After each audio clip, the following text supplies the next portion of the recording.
मैं बिल्कुल beyond my ऊपर है ना हाँ ऊपर लोग लोग ऊपर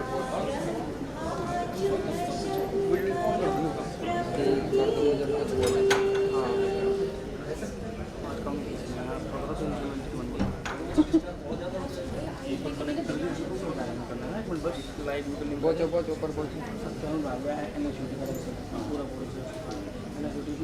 बेसिकली आप मेन कैंपस में भी जाके रह सकते हो, वहाँ पे तो हॉस्टल्स अवेलेबल होते हैं, मतलब अभी हैं वहाँ पे।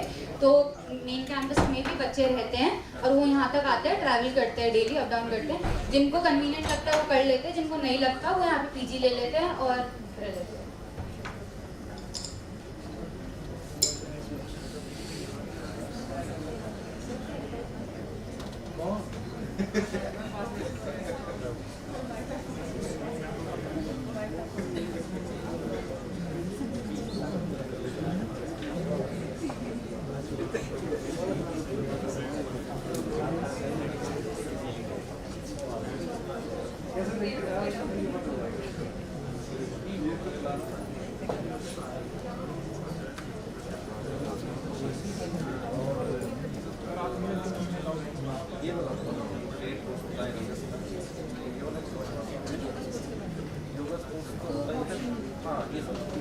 बेसिकली क्रेडिट कोर्सेज होते हैं। फर्स्ट सेमेस्टर में आपको योगा और स्पोर्ट्स में से चूज करने के लिए मिलेगा। तो आप जैसे ऑप्शंस हैं उसमें 1 और 2 करके जो आपको प्रायोरिटी पे है वो चूज कर सकते हो। स्पोर्ट्स के लिए सर होते हैं, वो बेसिकली सारे स्पोर्ट्स वगैरह, फुटबॉल, बास्केटबॉल, वॉलीबॉल और बैडमिंटन, ये सब आप खेल सकते हो उनसे परमिशन लेके। वो एक्सरसाइज वगैरह भी कराते हैं। योगा के लिए स्पेसिफिकली सर योगा मैट्स मंगवाते हैं सबसे, सब योगा करते हैं एंड कन्वीनियंट होता है। तो सब मतलब एक साथ वो स्लोगन वगैरह भी बुलवाते हैं संस्कृत के। तो आपको जो अच्छा लगे वो आप प्रायोरिटी में डाल सकते हो। सेमेस्टर 1 में ये होता है। बाकी सेकेंड ईयर में आके भी आपके एनपीटीईएल कोर्सेज होते हैं बहुत सारे, आप उनमें से चूज कर सकते हो जो आपको कन्वीनियंट लगे।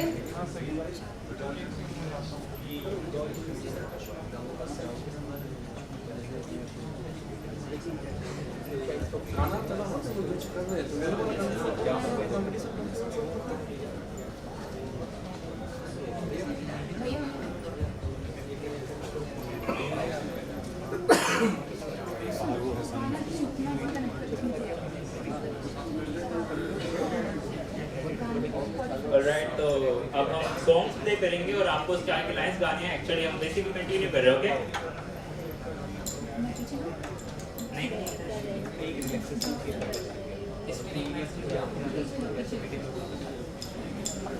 अंदर आ जाओ।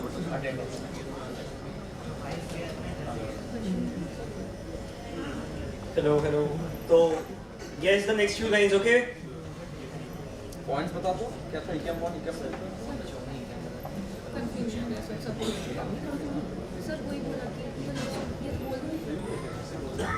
अगर आपको ECAM 1 और 2 में कंफ्यूजन हो रही है तो आप लोगों को रोल नंबर मिला होगा, अलॉट हुआ होगा, तो उधर लिस्ट है, उस लिस्ट में ना साइड में सब इग्नोर कर देते हैं, 1 और 2 लिखा होता है, ठीक है?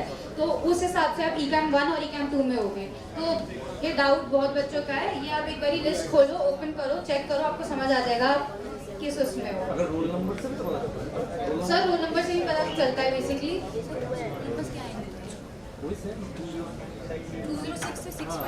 बेसिकली 6570 शायद लास्ट के 4 डिजिट्स आपको पता चल जाएगा। शायद 01 से 70 जो होता है ECAM 1 के लिए अलॉटेड होता है और 70 के बाद वाले ECAM 2 के लिए होते हैं। तो आप एक बार लिस्ट में भी चेक कर लो। या वो 70 का बैच रखते हैं ना, तो इसलिए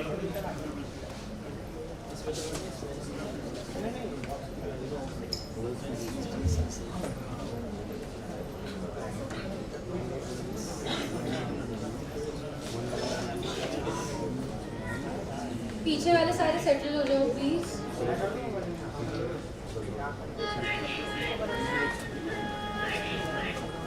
Take it away! कौन सा गाना है गेस करो, कोई हैंड गेस करो प्लीज।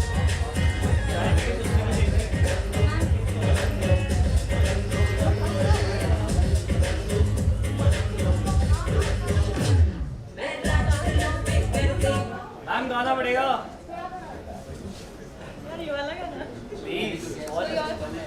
Anyone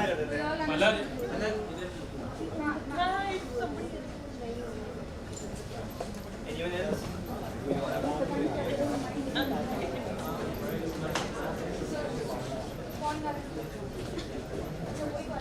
पुराना वाला है, ठीक है?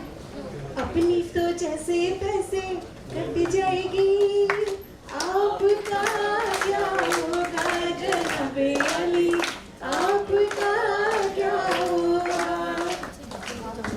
बहुत अच्छा गाना था आपने। Claps.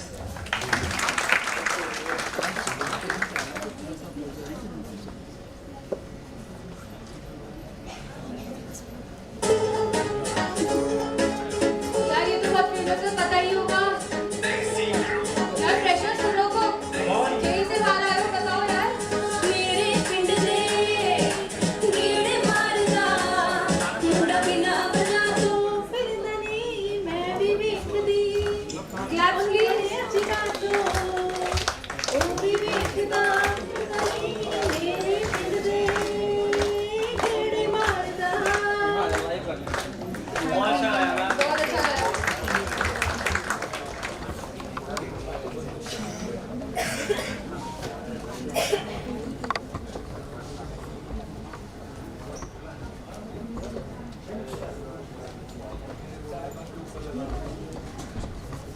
ये तो सबको पता ही होगा।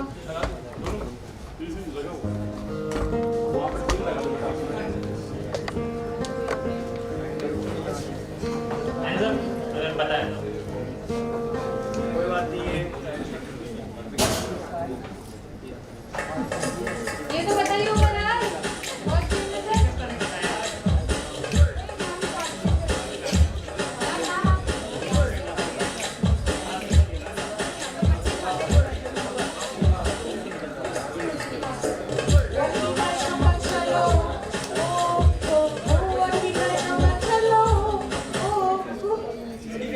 Thank you, everyone.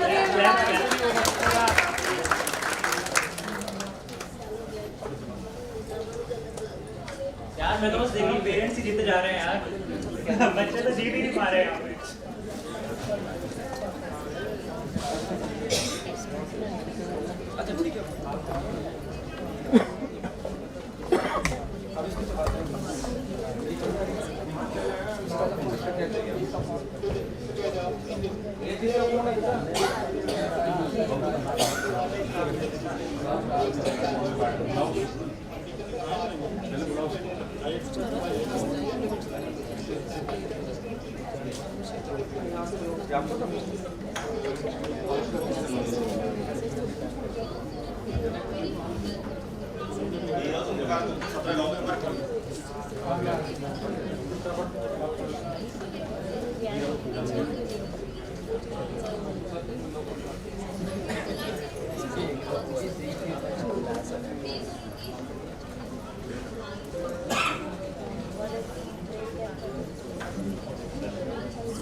Good morning, everyone. May I now please request everyone to kindly give their undivided attention as we connect live to the Honorable Vice Chancellor's address. I now invite our Honorable Vice Chancellor, Professor Anand Srivastava, to teaching to be kindly to assist the ceremonial life.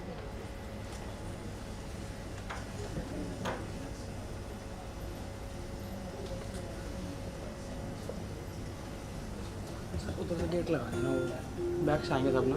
या कुंदेन्दु तुषार हार धवला, या शुभ्रवस्त्रोद्धृता, या वीणा वरदण्डवन्दितकरा। लेके जाते हैं, लेके आते हैं। बात क्या करेंगे? लेके sir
Every remarkable journey begins with a word of wisdom and inspiration.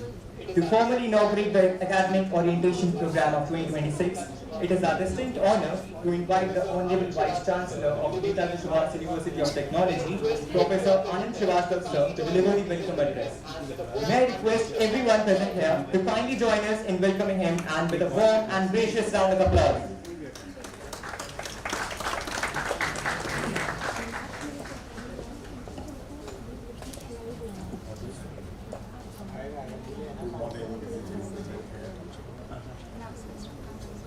Dean Academics, Simiti Srivastava, Professor Simiti Srivastava, Dean Students Welfare, Professor Aarti, faculty members sitting here, parents and newly joined students. So today is the second day of orientation. Yesterday was the first day, so I made a speech. Since then, I don't think the word has changed, nor my speech has changed.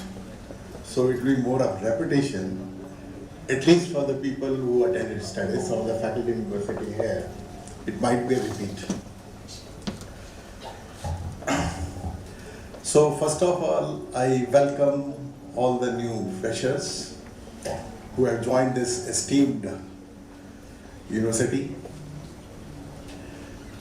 This is not only your first day at the college, but a transformative journey which will transform you to an entrepreneur or a researcher or an innovator or maybe a leader, a bureaucrat. To the parents, we are excited to interact with the children you have raised, and we promise that we will give them array of opportunities so that they can excel, they can grow, they can discover who they are, and they can tell us how they're going to change, make the difference in the world. So once again, congratulations to both parents and the newly joined students. Now let me give a perspective of what is engineering these days. So you must have seen a lot of progress happening in computer science or artificial intelligence or data science. They're shaping the world. But we also need to understand a profound truth, that the digital world cannot exist without the physical world. So these core engineering departments, they are equally important. Whether it is electrical, mechanical, electronics, any other branch, they are equally important. Because together, computing and these core branches, they solve the problem. Different types of problems they solve, and all these problems are needed by the society. So they have a very, very important role to play. And then now the world does not respect people who have only domain knowledge, people who can connect the dots.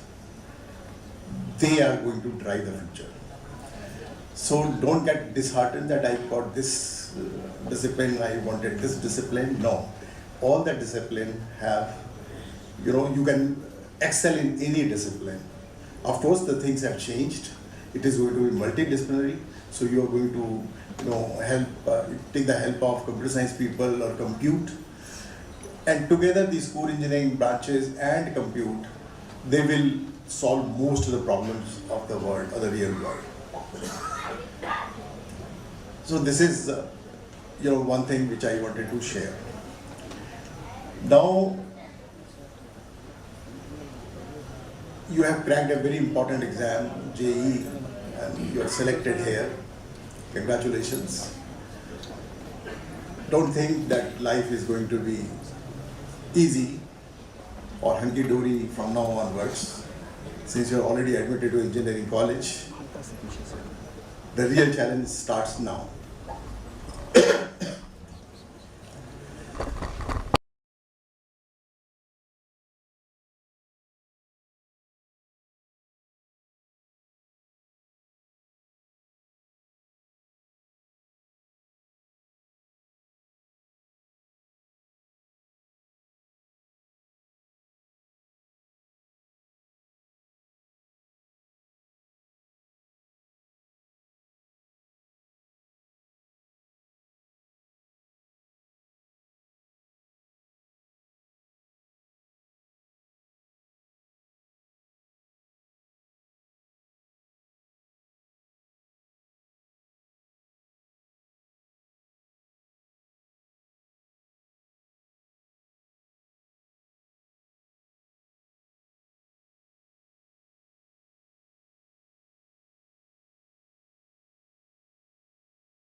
You have a grid working. If there is any fall or cyber attacks, there may be a total shutdown. So it's a very brutal world. So you have to design system assuming that anything can happen. The next is anxious AI. AI, lot of AI happening. Nobody knows which direction AI is going. Whether the skills I have today is useful tomorrow or after 4 years. Whether AI will replace some of the jobs, what will happen. So everybody is anxious. You can't predict what will happen in next 5-10 years. Very difficult to predict. Nobody can predict. The third is N. It's a non-linear world. Earlier, things were changing in a linear fashion, but it is a non-linear world. Example, some mutation, minor mutation of a virus can lead to a global pandemic. We have seen in COVID. Quantum computing, the way it is going, it can solve problems which classical computing can never solve. So it's a non-linear world. There is no prediction that linearly things are going up. It is non-linear world. The last is incomprehensible. Incomprehensible meaning that it's difficult to analyze a complex system. One very good example is climate systems. You may have a lot of data, but there are a lot of variables which are interlinked, and predicting climate is still not achieved by the scientist. This is a fairly complex problem to adapt. So in this Bani world, which is, I call it unpredictable world, not a predictable world, how do I survive? As teachers, as students, what should be our approach? Yesterday I gave some example of a documentary which is Free Solo. I asked a question whether anybody has seen this documentary. Anybody has seen this documentary? Free Solo? No? It is available on Netflix. I don't know whether it is streamed in India or not. So I'll give you the background of this Free Solo. Very interesting documentary. There's a climber by the name Alex Honnold. So Alex climbed a mountain which is not a normal mountain. It is a vertical mountain and a flat. It is vertical flat mountain. It is this rock which is called El Capitan, situated in US. It is in National Park, Yosemite National Park, which is about 200 miles from San Francisco. Now, that particular mountain he climbed without any rope, without any parachute, without any harness, without any safety net. There was nothing. Any misjudgment anywhere during the 3,000 feet, 3,000 is almost a kilometer. There is no other option, but that fellow Alex has to die. There is no other option. World saw it somewhere in June 2017. lot of photographers, lot of people attended, this climb. But nobody realized what is the kind of work he has done to achieve that target. Before that, he climbed that particular rock. Again, I'm saying it's almost a vertical rock. Of course, using ropes some 50, 75 times.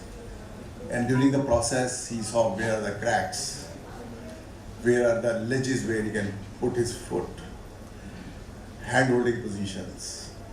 So he investigated the whole route, memorized the whole route. He did some 50, 60 times. Only then he was able to do it.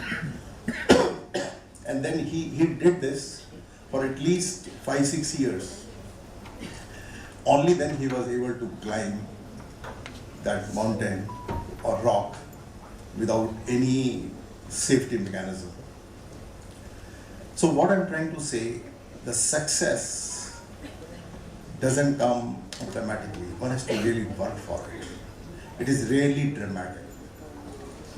So you have to really put in some good amount of work before you expect some achievement, excellence or success.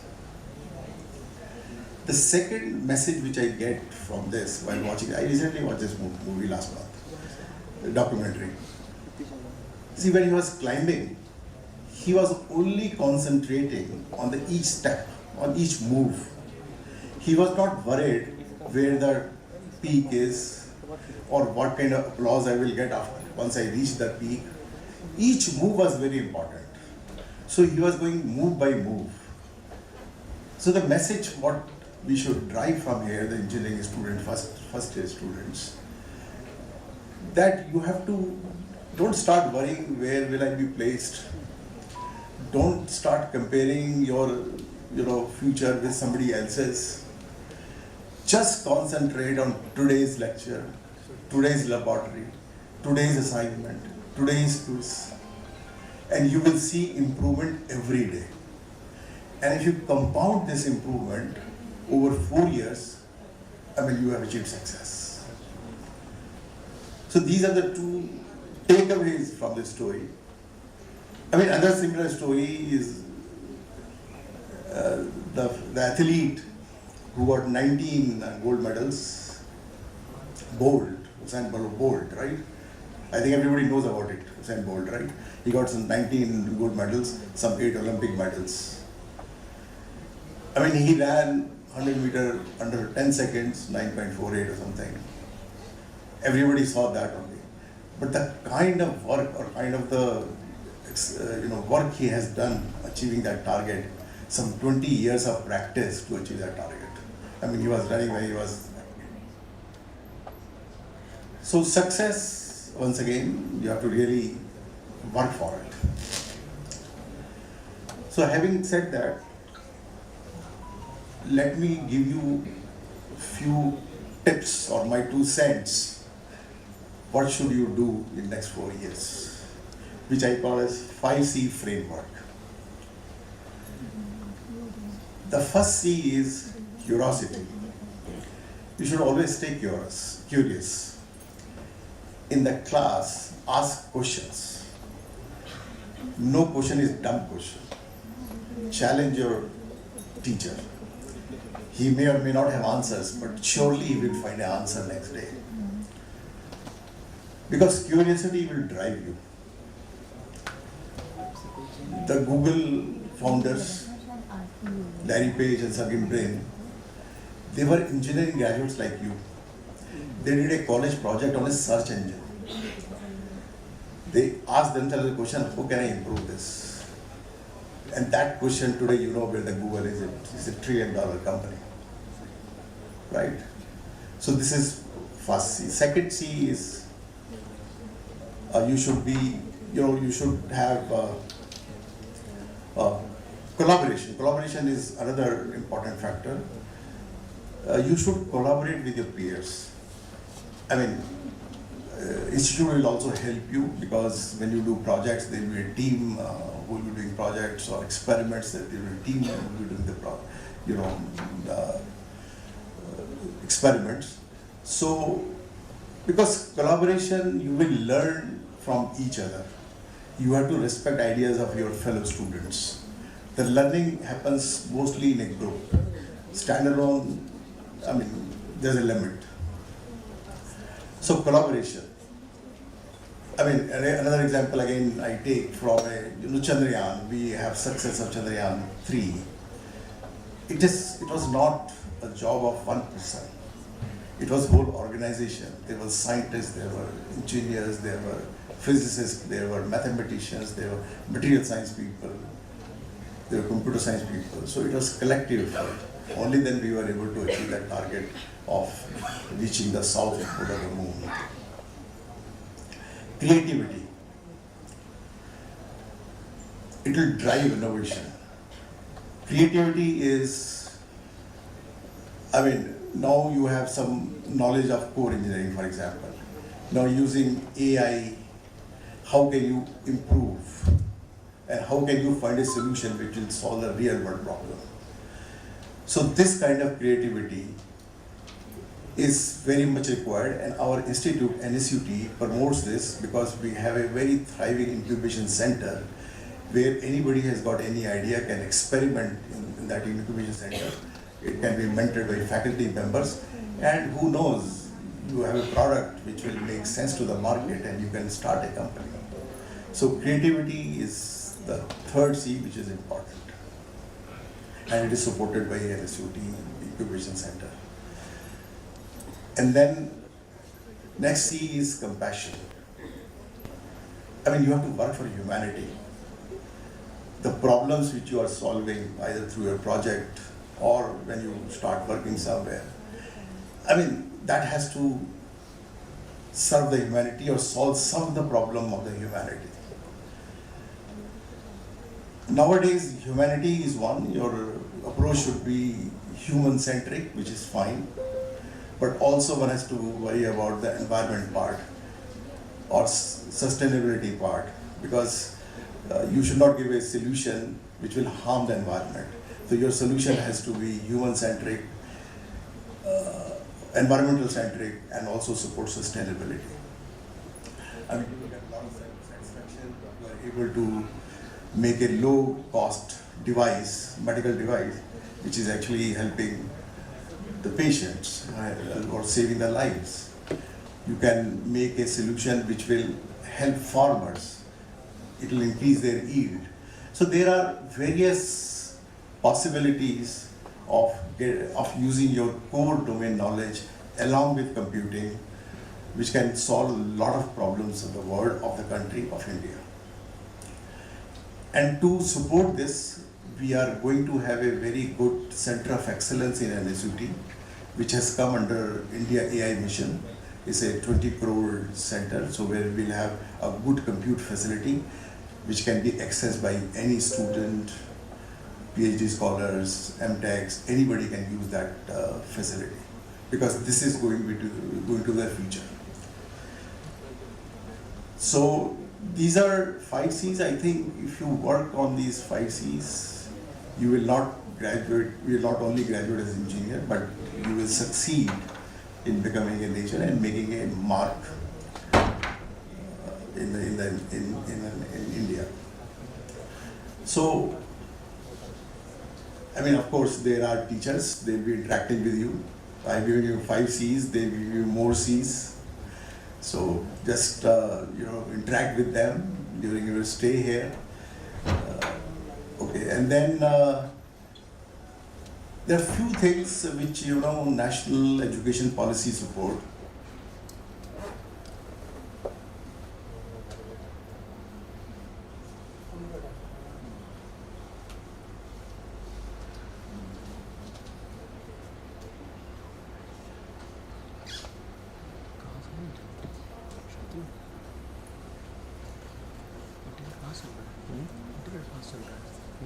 लेके आए हैं बाहर से।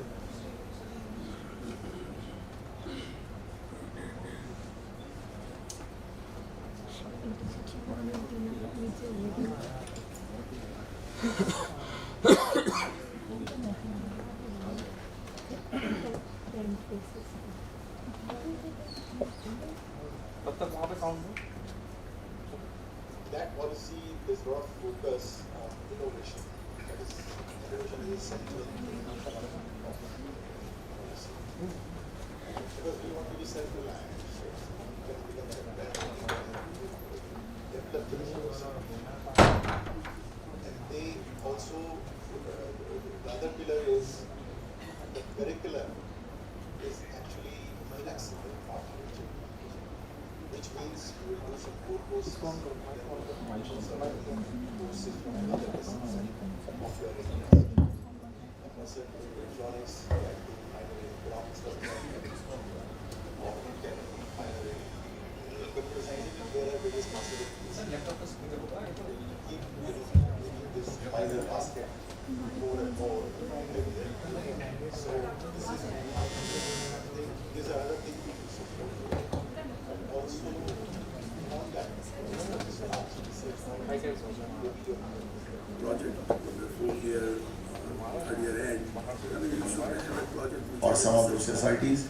I mean, so you name anything that society exists here, technical as well as cultural. And also we have a good sports facility. We have cricket ground, we have football ground, we have athletic track, badminton, indoor games, outdoor games, everything. So I think each one of you should participate in society, which will help you in making team building or making friends, and also, you know, play some sort of sport. I mean, that depends on you whether you want to play 90% of the time sports and 10% study. That depends on the individual, or 10% sports and 90% studies. That depends from individual to individual, depending upon how you can, you know, work around with your time. So, because what we want academically, you should be strong when you pass out after 4 years, or you exit from the gates after 4 years. You are a holistic individual, you know, cultural or sports-wise, academically strong, complete package. That is the objective of our education here. So with these few comments, I again welcome, and students, it is the right time for you to start your engineering, where India is spending a lot of money on indigenous technologies. You must have heard of all those big missions, semiconductor mission or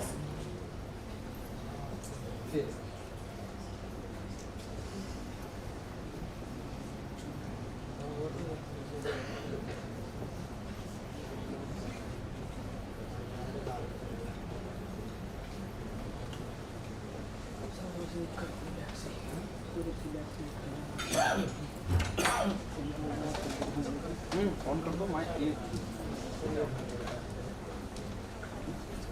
Because there's a lot of money that is pumping into all these areas.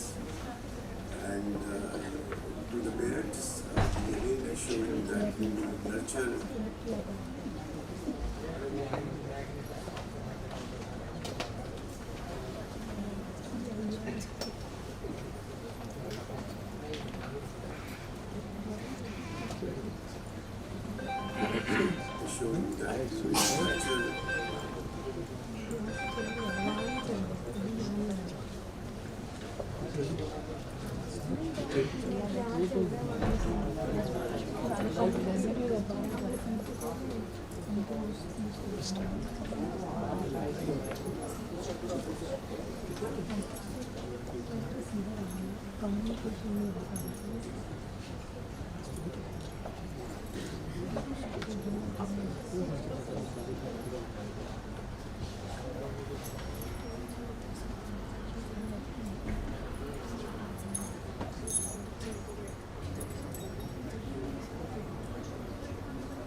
university education, as sir also said, university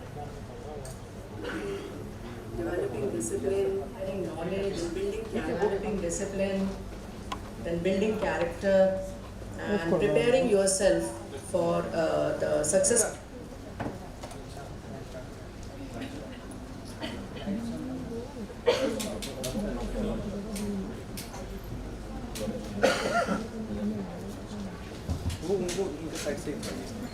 I thank our Honorable Vice Chancellor sir for encouraging us, for inspiring and encouraging words. Now we have an important announcement to make. The parents are requested to kindly move upstairs in the classrooms and H block first floor. All the volunteers are there to guide you where to go. Since the seats are limited and this orientation is mainly for students, so we request students to sit here while the parents can move upstairs. We are having live stream over there. You guys can continue watching from there. Thank you.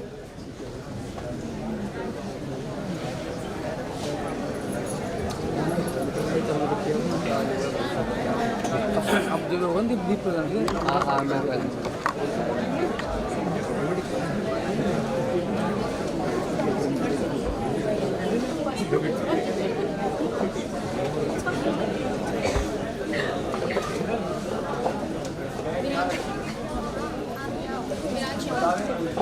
नहीं रहना, please जाना नहीं।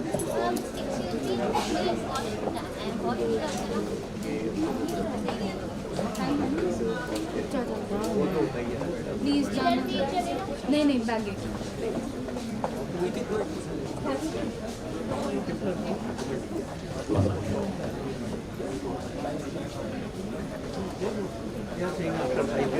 बच्चे ऊपर बैठ जाए, वो भी नीचे आएगा।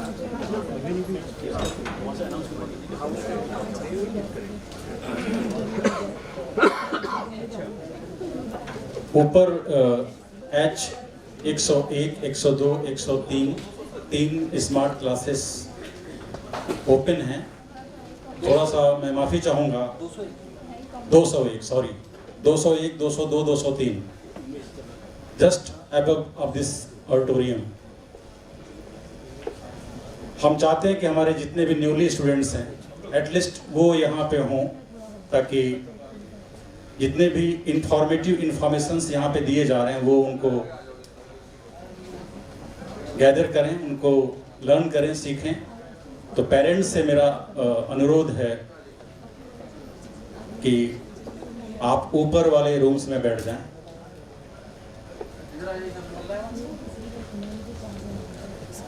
सभी बच्चे सेटल डाउन हो जाएं जल्दी से।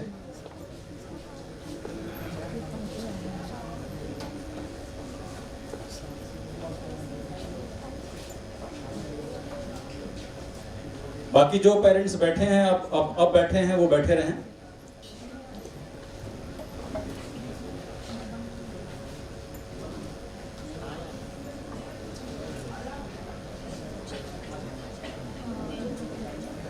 हमारी 200 की कैपेसिटी है ये ऑडिटोरियम की। आप सभी बैठ जाएं यहाँ पे। अभी जो पेरेंट्स बैठे हैं प्लीज आप यहीं बैठें, कोई दिक्कत नहीं है, हम मैनेज कर लेंगे इतने में।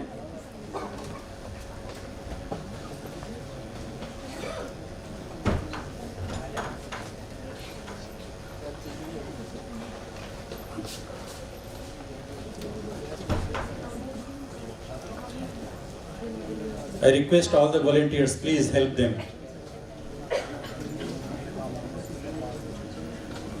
ऊपर जितने भी स्टूडेंट्स हमारे बैठे हैं उनको नीचे ले आइए।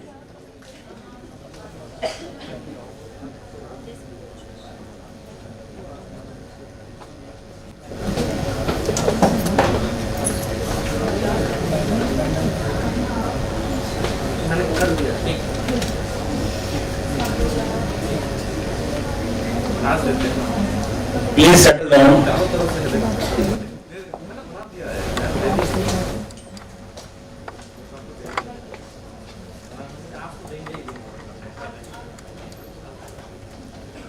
आगे की तरफ सीट्स खाली है, प्लीज आ जाइए। प्लीज आगे बढ़ जाइए। Please come forward. Those who are standing behind, please come forward. Please have your seat.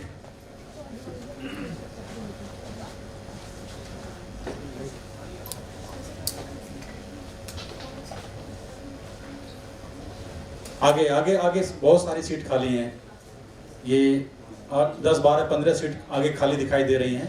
आप प्लीज आगे आ जाइए। Come forward please.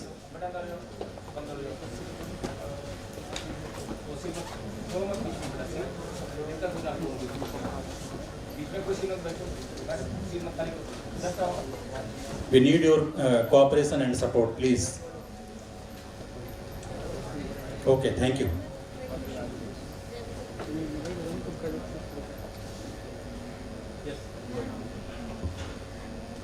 Good morning, everyone. Respected Honorable Director Sir, esteemed faculty members, distinguished guests, officers, organizing members, and newly admitted students and their proud parents. It is my immense pleasure to welcome you all on the occasion of Orientation Program 2026 for newly admitted students organized by Netaji Subhash University of Technology East Campus. May I request all the members of dignitaries to join us on the stage. Our Honorable Director Sir, respected HODs, ECE and CSE, Professor M. Gangadharappa, Dr. R.S. Rao, and Dr. Vishal Gupta Sir.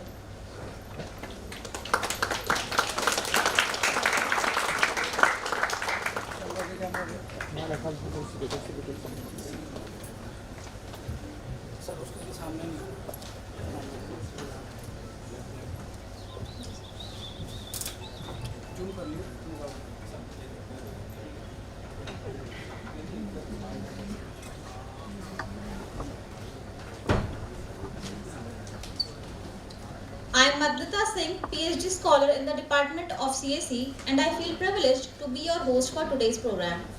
On behalf of the entire NSUT East Campus family, I extend a very warm and heartfelt welcome to all our newly admitted students and their parents. Today is a very special day as it marks the beginning of an exciting new chapter in your lives.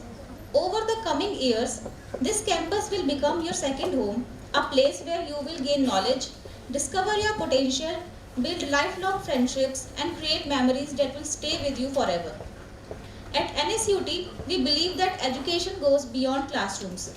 It is about nurturing curiosity, encouraging innovation, developing leaderships, and preparing you to become responsible professionals and citizens. We are delighted to welcome you to the NSUT family, and we sincerely hope that your journey will here be enriching, inspiring, and filled with opportunities. To begin this auspicious event, I now invite our respected dignitaries to light the ceremonial lamp. I would also like to invite, on behalf of all the freshers, Miranshika and Tanmay for the ceremony.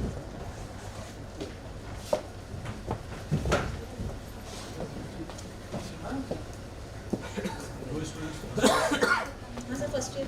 Miranshika and Tanmay.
Thank you everyone.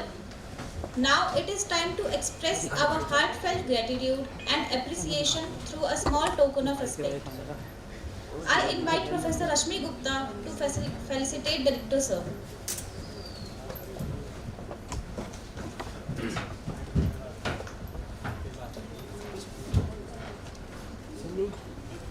I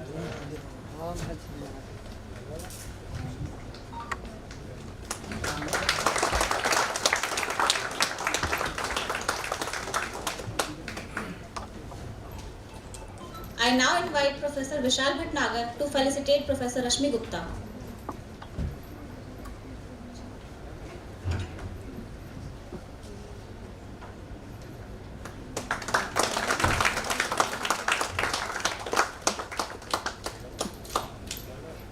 I invite Dr. D.K. Raheja to felicitate Professor Vishal Bhatnagar.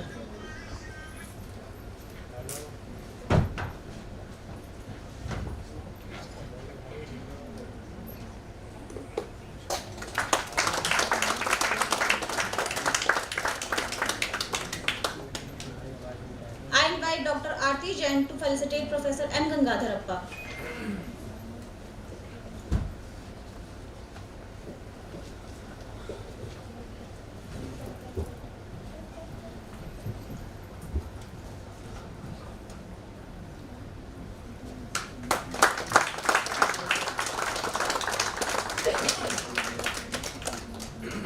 I now invite Dr. Garima Srivastav to felicitate Dr. Vishal Gupta.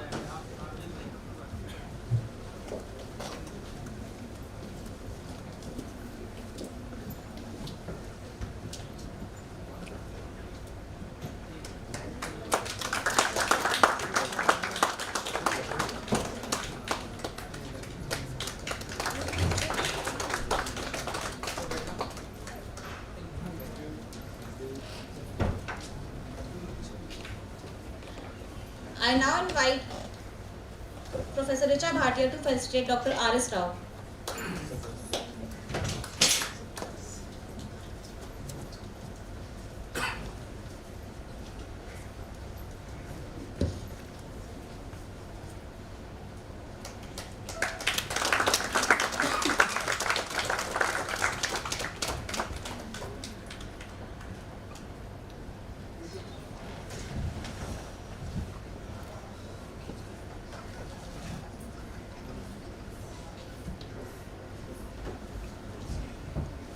Now, let me invite someone who is going to be watching over this campus far more closely than any live stream can. Under his able leadership, NSUT East Campus continues to achieve remarkable milestones in academics, research and innovation. May I now invite Honorable Director, NSUT East Campus, Professor Ravindra Kumar Sharma to address the gathering. Please welcome him.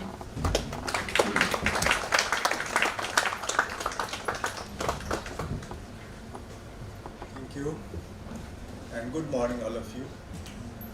Dear newly admitted students, faculty members and staff. Lot has been spoken by our Honorable Vice Chancellor on the motivation aspect, the Bani life that we are living right now, 5 C's, and what NSUT as community has on offer for you. I will add not much to that, something additional which probably I feel very appropriate right now, keeping in mind the present era that we are living in. And the era is predominantly, dominated by the AI. Whether you shop anything online or you converse with anyone on social media or you browse any news on the mobile phone or anywhere, everything is being kind of metered, and then data is being collected, it is being kept, and then later on it is being mined, and then something more is being generated. So the age is right now that of the associating new and new data with new attributes, dumping it somewhere meaningfully, and then extracting it later on for some more meaningful purposes. So that's the era which is going to profoundly build a little more in that direction.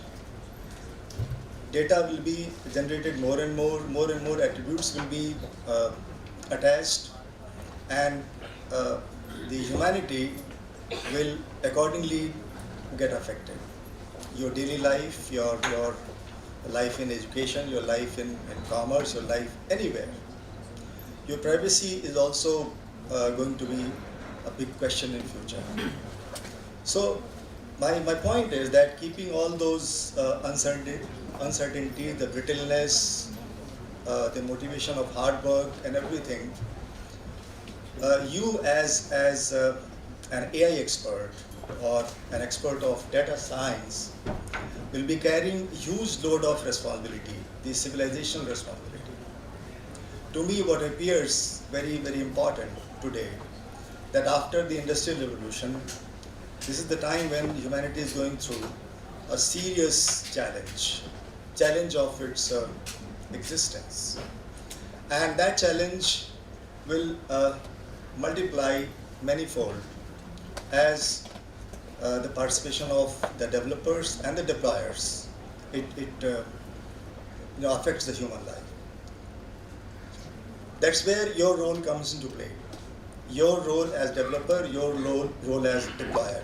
यहाँ पर किसी और का काम नहीं होगा, उनका ही काम होगा जो डेवलप कर रहे हैं और जो डिप्लॉय कर रहे हैं. And who else will do that? You as expert will be doing the development. You as expert will be doing the deployment. So what is important that when the Industrial Revolution happened, the forcing factors, the factors which were responsible for deploying those industrial facilitation to the public life, they were mostly handful people. They were the industrialists, they were the powerful politicians, and they were doing that. Today things are slightly, rather more different. Now the AI model development is not in the hands of, directly in the hands of the rulers or the ruling party or the ruling establishment or our popularly elected leaders, right? It is in the hands of the industry. And industry is going to hire you. So that's where your conscience is going to play a big role. How you will meaningfully use your conscience is going to affect the humanity in little way or in big way. That's where you as an individual is going to play your role. This is only a hint to you. Is still in the field of the AI, the regulatory mechanism is not in place. Okay, people are struggling. All the political establishment world over are trying to create a consensus, trying to find out, a framework which is universally acceptable by all the political leaders, by all the small and bigger countries. And therefore, the future is right now, the recent future that we have in hand is completely fluid. So that's the only thing which I would like to add to what our HVC has said in his address. He has given you a wonderful talk on you preparing yourself psychologically and otherwise how to face the challenge of the coming world. You have to be very strong, resilient, hardworking, and then be meaningful and compassionate so that the society benefits from your work. The one thing which probably I think was needed was this aspect, the ethical aspect of your work. When you work professionally, make sure the ethics is very much intact in your professional conduct. These words, the ethics and morality, they are so very individualistic that it cannot be taught. It just cannot be taught by giving you a very crisp definition of these two things. This is very internal, very personal. And to me what appears that if I only give you a hint, you will have to think for hours, for days and nights, what would be your ethical way of living your professional life, right? So with this message and with appeal to your lovely teachers that we have here, I hope that your time in this NSUT East campus bears fruits to you. You make it absolutely enjoyable, making yourself available to all the extracurricular and curricular activities. And in those endeavors. I hope that your sports faculty in charges and the curricular and extracurricular in charges, they give you all the support that you need. As acting director of this institute, I will be always available for your help and support and will try my level best. जो भी मेरे power और capability में है, I will not shy away and I will give you all the support needed. With this short conversation, I know that there are many more things to come. Your faculty will give you all the inputs, will reorient you. You know, जब magnetic material को आप किसी non-magnetic field में रखते हो तो उसके अंदर के सारे particles disarrayed होते हैं. You are right now that way. You have come to a magnetic field. They will orient you, and when they orient you, they will let you know what kind of exam system we have, what kind of academics we have. You will find it slightly different from what you already have been through. It will be slightly challenging. We want that to be entertaining for you, that to be very comfortable for you. In that, we would like to have your wholehearted support and cooperation. One word which I missed yesterday in my talk, which I want to give right away, to the parents. ये एक ऐसा moment है जब आपका बच्चा आपके हाथ से निकलता जा रहा है. छोटा बच्चा, अब उसके पंख आ गए हैं, वो उड़ेगा और आपकी कोशिश होगी आप उसे अभी भी वैसे देखें जैसे वो 5, 6, 3, 4, 5 साल का था. आप अभी भी उसे चाहते हो आपकी गोद में रहे, आप उसको बेइंतहा मोहब्बत करते हो, आप उससे बहुत ज़्यादा केयर करना चाहते हो, बट उसकी अपनी इंडिविजुअलिटी बन रही है. My suggestion to you would be, please do not be too much kind of a patronising person. ठीक है, बच्चा आपका है, I am not snatching that kid from you. उसकी यहाँ की जो दिक्कत है, let him solve himself. Don't come along with him और her here, that's unnecessary. He is growing up. आपने बहुत अच्छा उसे बना के भेजा है. He has cracked the prestigious test. Now let him be on his own. उसकी सारी एकेडमिक मुश्किलें उसे खुद हल करने दीजिए. I would be very happy if I don't spot any parent in my office, in my HOD's office. That makes our job, very easier, and also it gives us confidence that our students are slowly becoming a responsible individuals. So with this input, नहीं इसका मतलब ये नहीं है कि आप नहीं आ सकते. You are most welcome. There are situations when parents would be required to visit, and in that case, I don't say no to that. So you're always welcome. But I just hope that this new generation, which is extremely demanding, they need more, and they are vocal, and why not? They should be. So we hope that we meet your challenges, we meet your aspirations, and our faculty has to prepare afresh. They have to tighten their shoelaces, and then we expect that we are able to meet your requirements and aspirations. With this, I wish you really all the best and a very shining future for all of you. Thank you very much.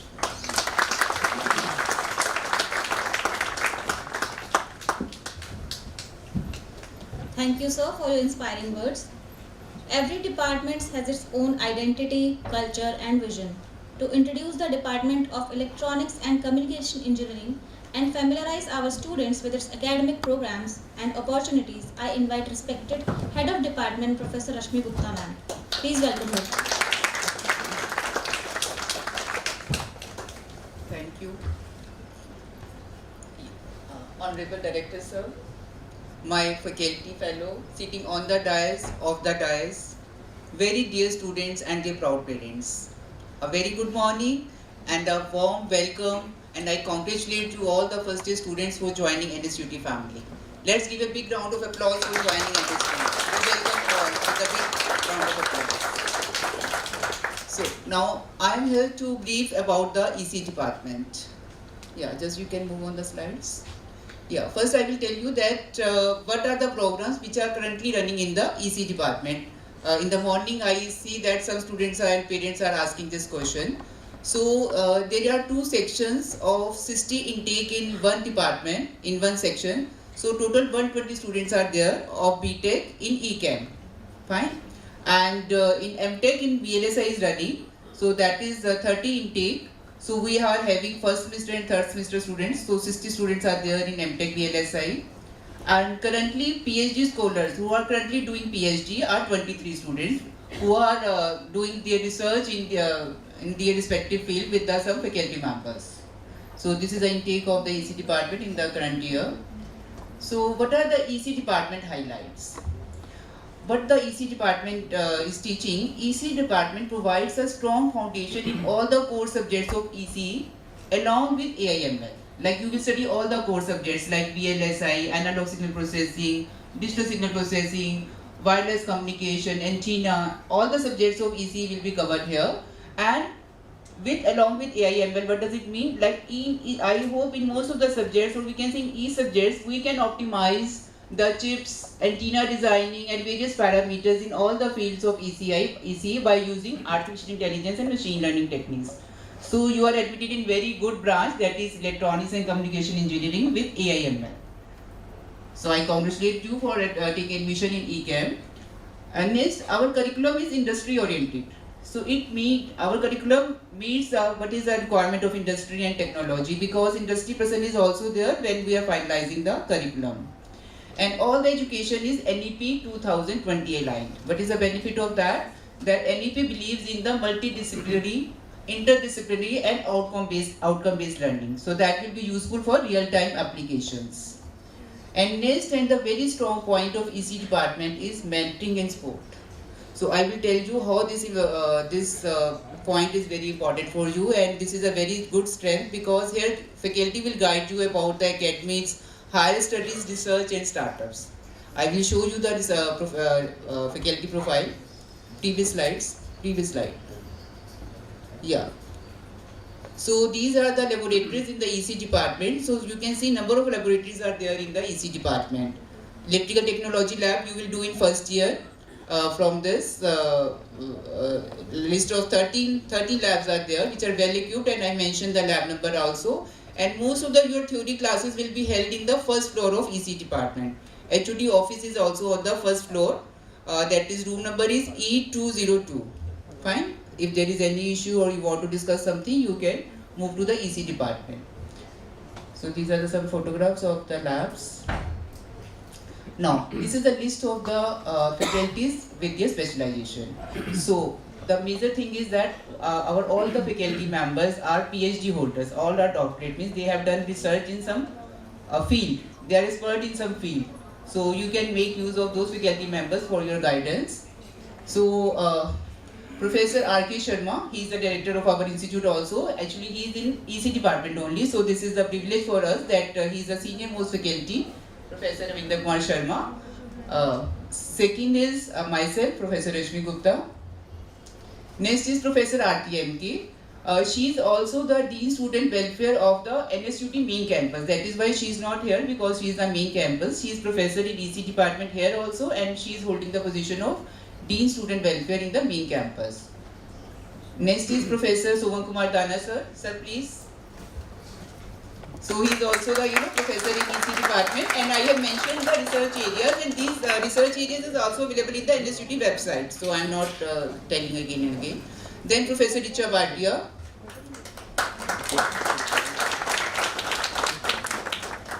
Next, all are the PhD holders, and they are doing very good research in some specific field. Professor M. Gangadrappa. Dr. Manisha Gulve, I hope she is taking class because senior classes are going on. Dr. C.S. Vinita. She is expert in VLSI.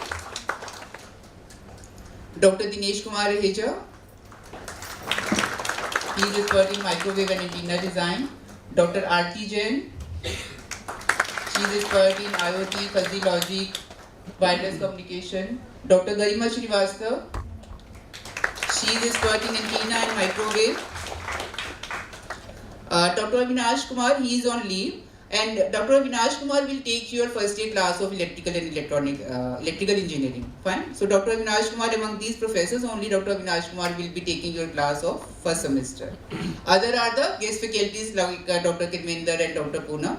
Only the regular faculty is Dr. Avinash Kumar who will be taking your first semester class. Next is Dr. Krishna Pateti. He is also very young and dynamic professor in our department. So this is all about your regular faculty, and rest are the guest faculty in the department. So you can see that all the faculty members are associated with some professional bodies like IEEE, ISTE, IETE. Means they are doing very much, they know what is happening in that today's scenario. They are getting magazines and update about all these things. So all are associated with some professional bodies. Next. Yeah, this is a brief about the research data of our faculty members. You can see the high number of journals, conferences, book chapter, book editor, patent published and granted, research project, FDP organized. So you can see like a number of publications per head is on average maybe 40 or 50. So do you think that the teachers are doing at their own research? No. All these research data backbone is only students. Either it is BTech, MTech or PhD. Teachers are guiding them and supporting them. All the work, most of the work is done by the students only. We are just guiding. So this kind you can also create your profile in research by granting patents, by publishing papers along with the faculty members, because you are very new, you need the help of the faculty members. Clear? So this is a very good profile of our department, and we organize lectures also, like you got some lecture on from ISRO or DRDO, so these kind of lectures are also organized by the department. So this is the detail of the research project completed. 3 research projects have completed by Professor Ashok Mittal, Dr. D.K. Raheja. Professor Ashok Mittal has already retired from our department, and Rashmi Gupta has done one PhD project as a co-PI. So these projects have already completed. This is a list of the ongoing projects. You can see Professor RTMK Krishna Pateti, I think CS Vinita is also there in this project. Dr. CS Vinita name is missed. So this is 2.51 crore project. So what we will do with this money? Faculty will not do, you have to do. Come forward and you can contact with the faculty members who are having the research projects, how we can help in. Because the money means you have research facilities, equipment, software, infrastructure, everything. So this money means this money is for you only, you have to take the advantage of that. Means this is not school that teachers will tell you come and do work. You have to take initiative and you have to come forward for your work. Is it clear? Like in research project, AICT project, we have to just start, and we need some student interns. And we will pay some amount also, monthly amount, we can pay to the students also. If some students have good strong foundation of hardware and software, they can come forward and talk to any faculty member. Okay? So you can see that how much funding is there, 2.51 crore, 10 lakh, 20, 30 lakh approximately, 96 lakh, and one IoT lab is also there. So now this is some achievements of EC students. I have mentioned only few. Like students are doing startups. These are the registered companies. Someone is doing on Swachh Bharat robot, and this is the one is the Dragonfly. That is the pollution, to control the pollution, to measure the pollution parameter and what the action has to be taken. This Dragonfly startup is very good. They are involved with the pollution department. So with government agencies, some of these startups are doing work. In hackathon also, and one student is selected in Delhi Startup Yuva Festival. So only few I have mentioned here. What I want to say here, by showing all these things, just to motivate you, everything is done by the students only. So it is up to you, whatever you want to do. You want to participate in hackathon or this Delhi Startup Yuva, so many things are going on. So just prepare yourself, just from the first year only. You have to, first requirement is that you have to be excellence in academics, means you have to score the good CGPA. You must be knowing that in sometime in placement there is some cutoff above 7 or 6, your CGPA should be there. So this is the first thing. But with this also, you have to plan your future in what direction you want to go. You want to do research, you want to do MS. If you want to do MS, publications are very necessary to get admission in good university. or you want to do startup, like these students are giving job to the other students also. They are creating employment for others. So you can do startups, you can do MS, you can do research work, you can do patent. Patent means you have to create some prototype, some hardware which can be utilized in the real-time applications. So lots of opportunities are there. That is why I am showing you all these slides, and you check the faculty profile on website. Whatever field you want, you can approach that faculty members. Clear? So, like our Honorable VC sir and our director sir mentioned that with studies, your extracurricular activities, sports, societies are very important. Why these are important? Like VC sir has mentioned, it will build teamwork and you will make friends. Fine. Other than this, your physical and mental health is very important for everyone in nowadays. By joining these societies, by doing sports, your physical and mental health will be improved, and you can give more time in your studies. My point is that if you are playing 1 hour in sports now, it means your learning power, your retaining power, thinking power will increase. Your studies will be more better. So don't think that we are wasting time in sports. That is very essential. You have more than 14, 15 hours a day. You cannot study for the full day. So just avoid parties and hangovers. These societies and the sports and extracurricular activities give very big, happiness. So with your studies, join these clubs, do participate in extracurricular activities. Fine. So with this, I will say that your 4-year stay in the college should be memorable to you. It should be the best time of your life. So just plan your time. Everything can be managed. Don't waste your time in parties and pizza eating and all these things. Just take care of your health and just concentrate and focus on the college studies and activities. With this, thank you and all the best.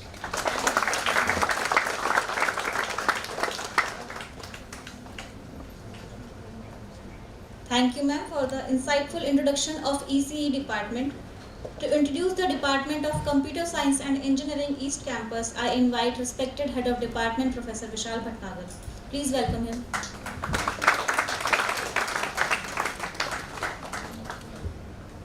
Yeah, good morning, respected Director Sir, HOD Ma'am Rashmi Gupta, other faculty members on dais, off dais, parents, dear students. Department of Computer Science and Engineering, we have 4 programs, 2 UG programs which have been run. That is BTech in Computer Science and Engineering with Big Data Analytics, and another BTech Computer Science and Engineering with specialization in IoT. Other than these 2 UG programs, we have 2 MTech programs also, that are MTech in Information Security and another is MTech in AI. So, as ma'am has already said, we started earlier as an Ernst Oil AI ACTR. During that time also, and from that day till date, we have an approach of building a setup where we can promote more of the research, and that is the reason you can very well see in ma'am's slide also there are a lot of projects and lot of patents and lot of research publications our faculties are having with the students and our PhD students also. So considering that now as said by our Honorable Vice Chancellor also, these 2 UG programs of BTech CSDA and BTech CIoT, these 2 are more or less as an application-oriented, you can say, branches. So it has been seen over the years that our students of CSC had a good projects with the EC faculty member. I was discussing yesterday also in the afternoon, our Dr. Aarti Jain ma'am was having a drone technology lab under her, and good student from CIoT, they participated in that. Similar fashion, we can have a good interaction and good research with your support. If you want an interdisciplinary research and you need our help as a faculty. We have in total 11 regular faculty in our department. and other few faculties are being hired for managing the overall load of the department. We have a rich URF, or you can say PhD scholars, around 36 in number. So other than that, we have good lab facility, computing facility available. That can be, even we have GPU facility, as sir has said already, Vice Chancellor sir. So that can also be accessed through the help of and guidance of the faculty member. I wish all of you a good 4 prosperous year, as ma'am have already guided you that you have to have a good control. Sir has already said that we need to slowly progress, and whatever the branch now you have, all demands and high level of competitive grooming and competitive atmosphere is there. Even if you see our own students, so there are around 1800 students who opt last year for the placement. So among them, at least if we don't compare about outside NSUT, we do have a stiff competition. So you need to build your resume, or you need to focus more on your USPs, that is the way you want to progress in your future life, other than what you have achieved, that is coming to this prestigious university. Thank you, and I wish you all success in life. Thank you.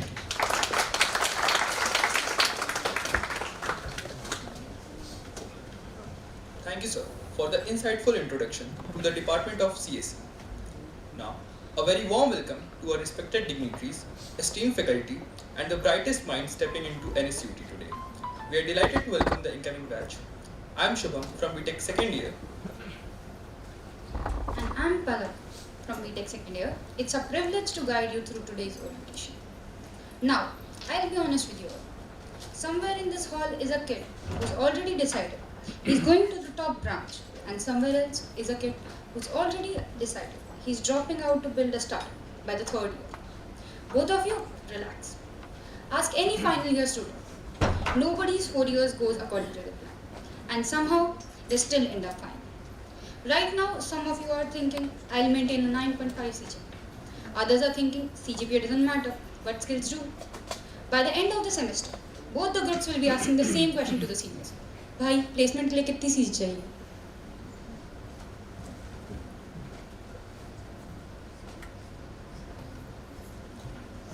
And to the parents, you didn't clear JEE, but honestly, you survived something harder. 2 years of thoda aur pad lo beta, coaching WhatsApp groups, and pretending to understand rank predictors you didn't understand at all. So welcome to NSUT. You have won this morning off as much as they have.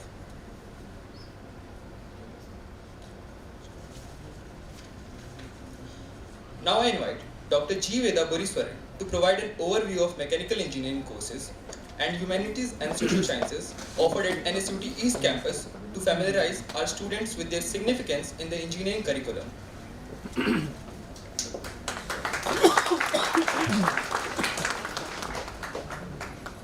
Good morning to one and all.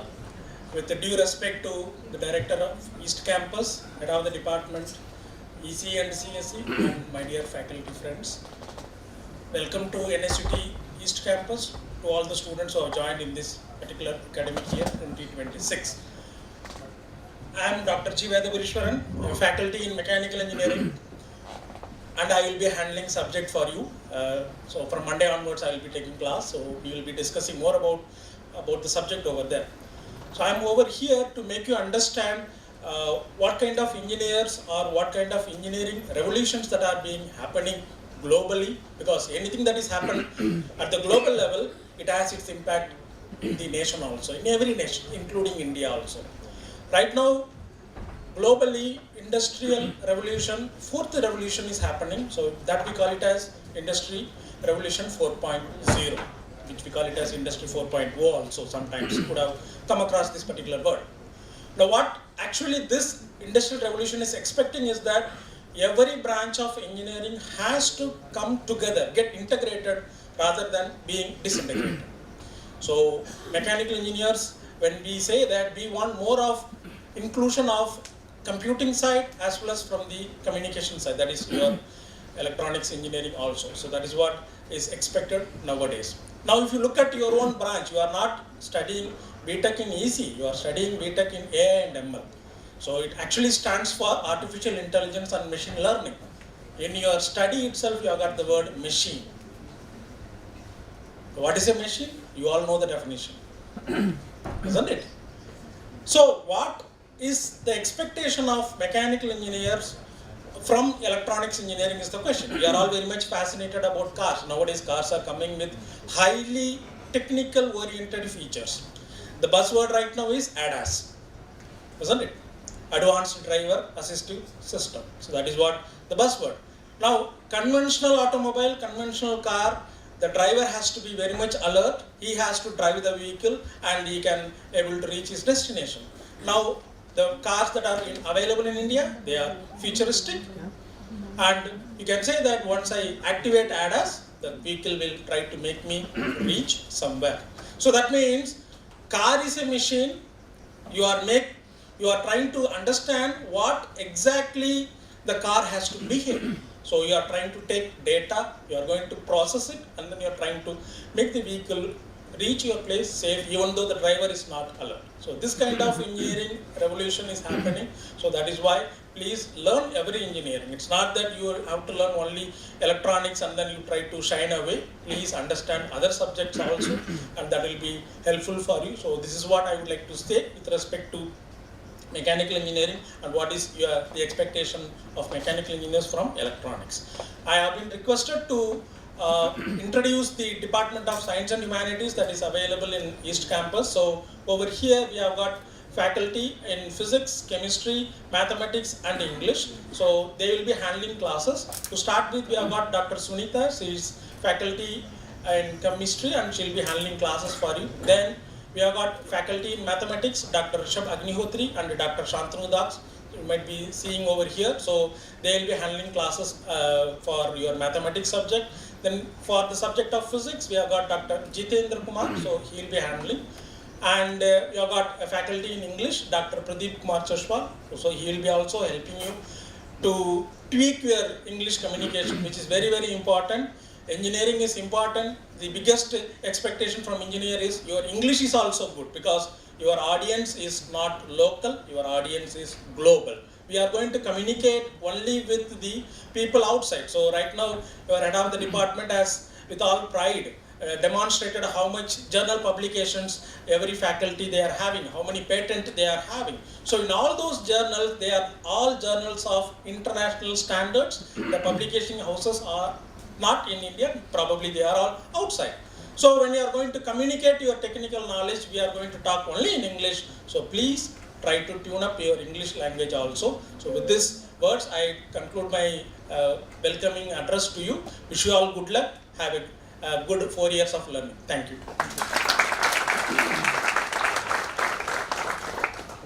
Thank you, sir, for your inspiring words. Now let's welcome Dr. Sunita to introduce the Department of Chemistry. Yes, the one subject standing between you and a fully engineering-only semester.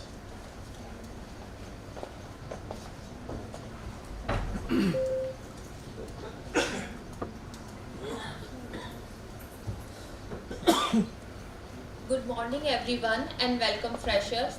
I will be handling subject environmental science and green chemistry. I will be taking class for EChem section 1 and 2 in this odd semester. And yesterday, as I have also told, for CSIoT and CSGA, this subject will be handled in even semester. So this semester for EChem section 1 and 2. The syllabus of this subject is very easy. You need not to worry.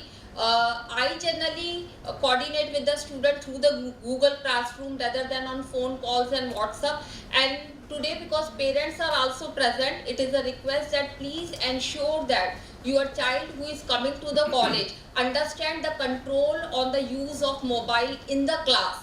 Practical, we are fully ensuring that the student, your children, are not using mobile phone, but for that you have to take care in when we have a theory class of 70-75 students, it is necessary that these values are inculcated in your children, that they don't use the mobile much.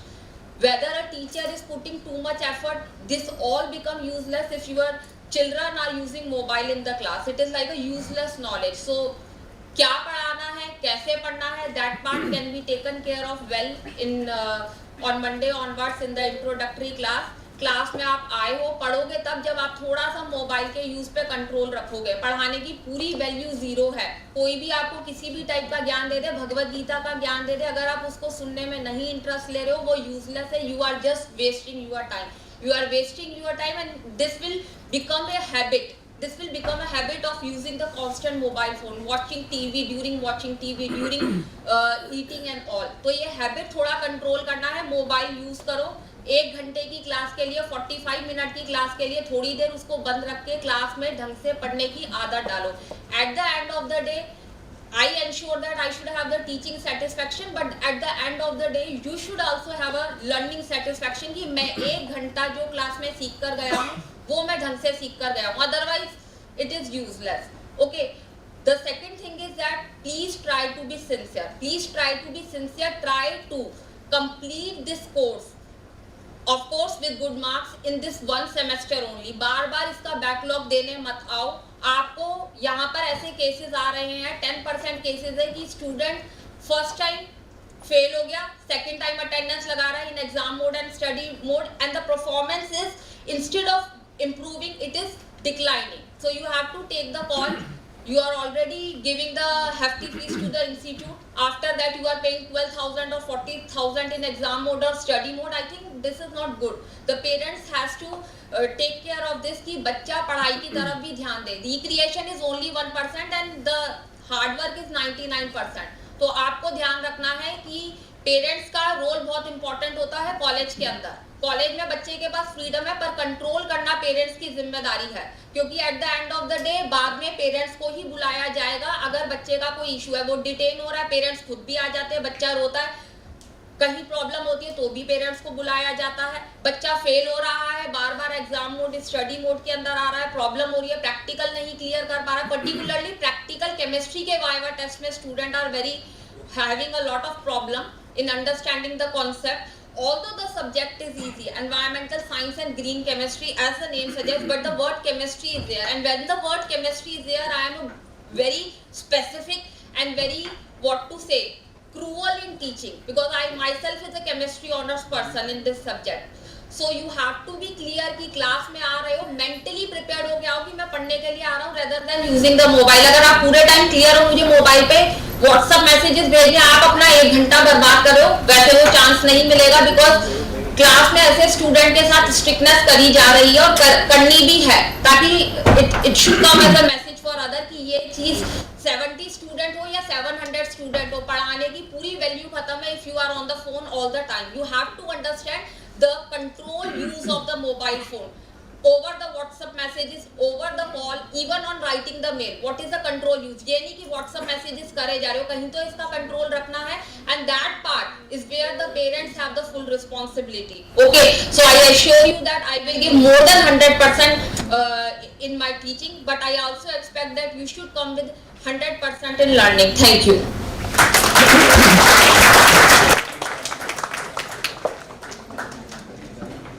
Thank you, ma'am, for the insightful introduction to the Department of Chemistry. Now we will be welcoming Himem Dinesh Singh to introduce the Department of Physics.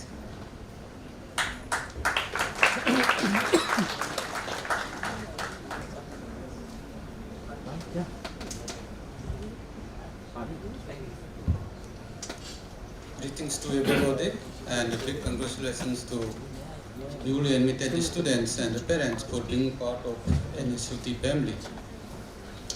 And I am Himem Dinesh Singh, and a little small correction, and Dr. Jitendra Singh is not going to teach you physics paper here. In this semester I was assigned to teach you the physics. Now coming to the orientation, induction program. What is the purpose of this orientation?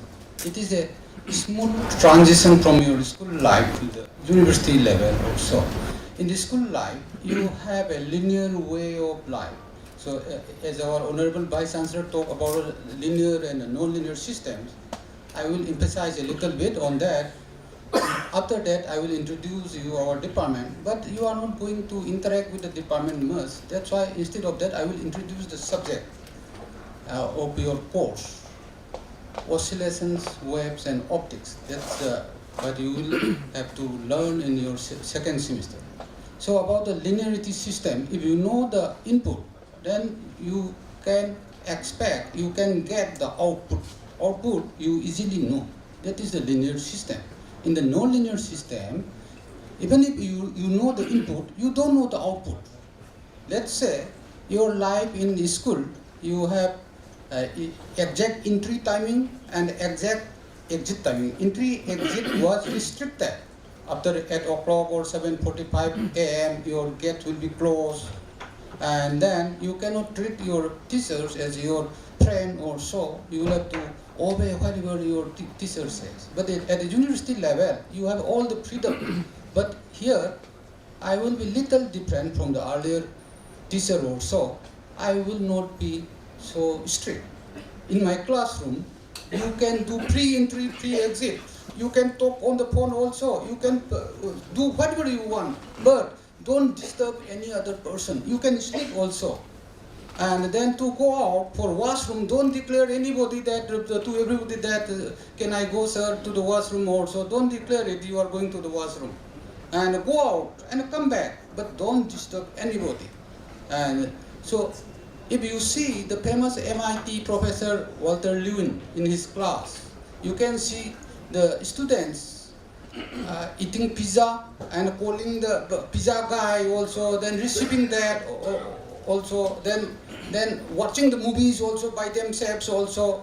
The professor is delivering the lecture and they're watching the movies alone also. But still, many throughout the world, his class is famous and everybody wants to attend his class. And Walter Lewin is the famous professor in MIT. And then they have a series of lectures on him and available in the YouTube. You can see it. And now, coming to the nonlinear systems, there is a butterfly effect. Butterfly effect says that in one butterfly, small crater pricked the wing in Beijing, in China. Then there is tornado, hurricane in Texas, in the US. Can you imagine? So you are in that phase. We cannot predict what you will be after 4 years or so. Whoever is sitting in the back bencher, who is 5 grade point average or so, 5 point something or so, they can be a big person, they can be a leader, they can be something that we want to remember, all of you. So my example is, while I was teaching in Sikkim University, one of my PhD student, one of our PhD student, and he was also an MSc student. We did not think much about him, but later on, during his second year of PhD, he became member of parliament. And consecutively, now he is in his second term, member of parliament. Then we have to call him sir. So then our vice chancellor also called him sir. So you can be also like that. This is kind of nonlinear system we are talking. And now, since I will introduce my department of physics, we have the 12 faculty members, and mostly our department is functioning from the main campus. I am assigned to teach you only this semester, and in next semester, probably I wish I will be teaching here. And now, if you are Virat Kohli, then your EC department is your parent department. This is your cricket. Cricket is your department. Now, football, volleyball, and tennis are physics, chemistry, mathematics. Because Virat Kohli also plays football, volleyball, and tennis also. Why? Because it increases, enhances his eye-hand coordination, footwork, and decision-making ability, endurance, and speed. So, team ability, it can be increased. So in the same way, by learning physics, you can increase your analytical ability as well as how you will look what is happening in the natural phenomena, your perception makes sense. So, and now coming to your course, we run 3 courses for BTech. One is oscillations, waves, and optics. This ECE students will have to take. Then another is quantum mechanics, where computer science students will have to take. Then another is electronic theory, where electrical engineering group has to take. Now, oscillations, I will give a glimpse of these oscillations. Oscillations is everywhere. In the coming 4 years, this university will be your center of attraction, and you will be oscillating everywhere. We know that absolute temperature, absolute zero cannot be attainable. 0 Kelvin can never be attainable. Up to 4 Kelvin, experimentally, we can achieve it. Why? If the 0 Kelvin is not attainable, then means every elementary particles has some kind of thermal energy. Because of this thermal energy, they will keep oscillating. So that means if we can isolate the quark or a proton, they will keep oscillating. Now electrons also will oscillate around the nucleus, and molecules also will oscillate around the atoms, and our Earth also will oscillate around the sun, and the sun also will oscillate with respect to the another star. Then our Milky Way galaxy also will oscillate to another Milky Way galaxy. Then our universe also oscillate with another universe. And how? So from this simple intuition of oscillations, we can predict that there is another universe that is called mirror universe. That's why the concept of alien also we can never be discarded. There may be alien, but whether they can reach on the Earth or so, that is the different thing. Because let's imagine that why we are saying that there is another universe apart from our present universe, because nature loves symmetry. So our face has a horizontal vertical symmetry. Your left side and the right side are same. So that's why nature loves the symmetry. So from the symmetry principle only, so many physical laws are introduced, and it is useful. So, and why this another universe can never reach to us is, I will give you a simple example. You have a balloon. Keep an end, A-N-T-N, XGT rako, and then when he travels, mark by a marker, put a marker, mark whether he will be able to reach that also, but you keep expanding the balloon, he will never reach that. So in the same way, our universe is expanding. Hubble's law said that our universe is expanding. That's why that information can never be reached here. That's why this simple concept of oscillation can predict like that. So how much is powerful? So everybody is oscillating in this world. And then you can see how these oscillations will create a wave. So in 1986 World Cup held in Mexico, where the hand of God, Diego Maradona, scored it against England. And then after that, the audience started, one audience started waving like this. Then another audience also started, and then this becomes, then it is known as Mexican wave. So when these oscillations transfer energy and momentum to another medium, in the same medium, if they transfer to another place, then this propagation is known as a wave. So if I take, since you are an electronics student, so I give some time here to introduce the oscillation, because after one semester you will forget whether there is a physics department or not. We are not going to interact that. So in this microphone sound system also, it is based on oscillation. How? If I speak, my vocal cords produce some sound. That sound is because of I put some pressure from my mouth, and because of this pressure, these air molecules do the vibrations, oscillation. That is called the longitudinal waves. Rarefaction and compressions happens. And then there will be some diaphragm here, a thin membrane made from a elastic medium, just kind of membrane like this in this microphone. First layer is a microphone. Then this microphone, my sound will oscillate this. This diagram will oscillate. Then there will be a coil here. There will be a coil, and the coil also will oscillate because of this pressure. Small coil also will oscillate. Then next is a permanent magnet, and when the coil near a magnet oscillates, what would happen? Electromagnetic induction. Then it will introduce a current. Now the current flows. Now my sound has been converted to an electrical energy now in this simple process of oscillation. Then this electrical current is very small, microampere or milliampere. That's why it is feedback to this amplifier. So amplifier made up of transistors, that is feedback. Now the current has become in terms of ampere, microampere has become the terms of ampere. Then how this will be produced to sound again?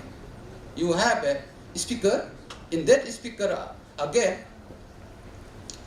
in that speaker again, you can see that if you take an electric motor or so, there is a Peconi, iron, cobalt, nickel. What is this? Ferromagnetic material. In this ferromagnetic material is wrapped with a coil. If the coil is given some current, they will produce you magnetic field. That magnetic field will be produced by this current in the same way. Then there is also another permanent magnet. Then this magnet will be pushed because the current that you are supplying is alternating current. That's why north pole and south pole will keep interchanging. But there is another permanent magnet. That's why this magnet by electromagnetic induction becomes north sometimes, south sometimes. The push and the pull will be happening. Because of this push and pull, the another membrane, if you see in the speaker, there will be a cone shape. Speaker is always time more cone shape. In this cone shape, there will be another membrane. That membrane will vibrate again. It will produce you back to sound. So simple. So oscillation works here. So now I will give you a short story. So as before me, chemistry teacher just talked it in this short story. Let's imagine that a chemistry teacher comes and he brings an open jar, empty jar. Jar is empty, big empty jar. And she puts a ping pong ball first. Ping pong ball and then table tennis ball, let's say first. Is it full? Now it is full. Then after that, she put again pebbles, P-E-B-B-L-E-S, pebbles. Then it is full again. Then after that, we can put sand, S-A-N-D, sand again. Then it is 3 times full. Then after that, she puts 2 cups of coffee. Or if you want to put 2 cans of beer also, you can pour it here. Then what it signifies? Then ping pong. So empty jar is your open brain. When you were born, your brain is empty. Nothing was there. And which one you want to fill up first? If you fill up ping pong ball first, or if you fill up by sand first. If you fill up sand first, then there will be no place for ping pong balls. Okay? But ping pong ball signifies peace, prosperity, harmony, kindness, all the good qualities. So your brain should be filled with ping pong balls first. Then, so that is the idealistic way, intellectual way. Then again, your pebbles are the materialistic world. You can have an iPhone, Apple mobile, or anything, plate, or automobile, and then branded dress also. That signifies by this pebble. Then dirty minds, everything, criminal minds, and then thinking bad things about the egoistic, all these are signified by this sand. So sand should be very, very limited number, limited quantity should be put inside that open jar. Then what is the meaning of these 2 cups of tea, 2 cups of coffee? So in spite of all this hectic schedule, you should keep at least 2 close friends, very, very close. It can be your uncle, it can be your teacher, it can be your classmate, it can be your auntie, it can be your parents. Whenever you feel depressed, whenever you are tense, that you can express your thoughts and, independently, express them whatever you feel. Then so your mind will be distressed. Stress will be removed so that it can save you from taking the extreme steps nowadays we face among the students. So whenever you feel like that, at that instantly call your nearest one and then talk to them for 2 minutes, 3 minutes, 5 minutes, 10 minutes, 1 hour or so, and express everything. Okay? So enjoy your life here and then wish you best success here. Thank you all.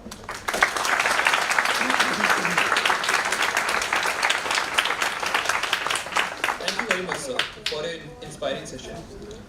Now rounding off science departments, please welcome Mr. Shantanu Das to introduce the Department of Mathematics, the one subject that's quietly running underneath every algorithm you will ever write.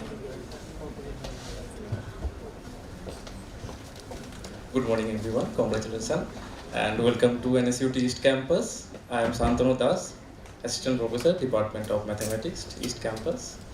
I and my colleague Dr. Rishabh Agnihotri will teach you mathematics in your first 3 semesters.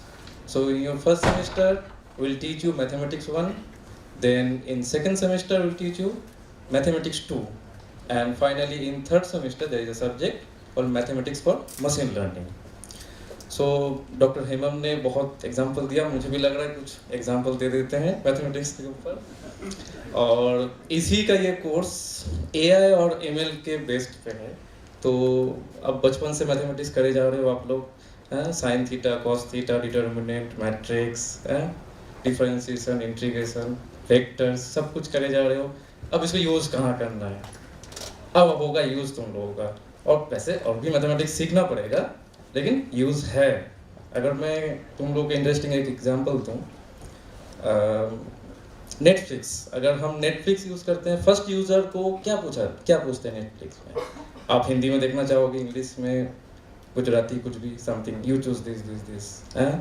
ये movie किस type का आप देखना चाहोगे, comedy भी, science fiction हो या कुछ भी हो, आप उसमें चॉइस फिल करते हो, नहीं मुझे अब ये देखना है। तो ये जो आपने प्रेफरेंस डाला है, ये प्रेफरेंस बैकग्राउंड में एज ए वेक्टर असाइंड होता है। वेक्टर वही जो वेक्टर जो there is a direction and magnitude at all, है ना, तो वही वेक्टर, तो यहाँ वेक्टर यूज हो जाता है। अगर मैं यहाँ देख रहा हूँ कैमरा, है ना, ये जो इमेजेस है, ये इमेजेस को हम एज ए मैट्रिक्स ट्रीट करते हैं। हम जब फॉर्म फिलअप करते हैं बोलते हैं ना कि रिड्यूस करो इस इमेजेस साइज को पिक्सल में, है ना, तो वो हम कर सकते हैं मैथमेटिक्स में, क्योंकि हमने उसको मैट्रिक्स में कन्वर्ट कर चुके हैं।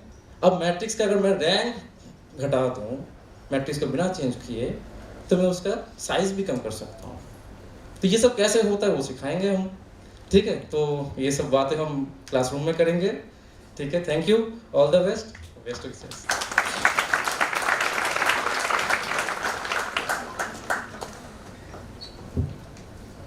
Thank you very much, sir. A healthy mind thrives in a healthy body, and ensuring the well-being of our students is one of the university's foremost priorities. To acquaint our students and parents with the healthcare services, medical facilities, and emergency support available on the campus, it is my pleasure to invite Lieutenant Colonel Dr. Harish Chandra to address the gathering. Please welcome him.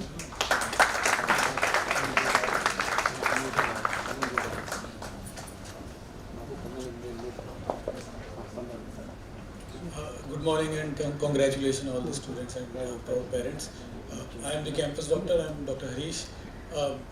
The medical department takes care of your health and well-being also, mental health, physical health, all taken care of. यहाँ पर we have a dispensary or medical room where any student can walk in anytime to discuss and to take care of, discuss their mental health, physical health, कोई भी problem हो, fever, छोटी मोटी जो भी problem हो, यू कैन डिस्कस मेडिसिन भी हैं, कुछ इक्विपमेंट भी हैं, we can take care of that. उसके अलावा like because college life is would be rigorous, थोड़ा सा stressful, so mental health issues हो जाते हैं कुछ लोगों को. So you should not keep it with your self because उससे वो बढ़ता है and it would affect your career, your well-being, your progress, your grades of course. So never discuss. Sometimes you're not able to tell your parents also some of the things. So you're free and welcome to discuss them, and they will be confidential, as you know कि confidential रखे जाते हैं. So Dr. Asha Rani ma'am is the psychologist with us. वो आज नहीं है because थोड़ा तबीयत खराब थी, so she is visiting twice a week. I am available every day. morning time में, so we'll be there to take care of your health and career के लिए तो you have the best faculties here, so I again welcome you all and my best wishes to every student. Thank you so much.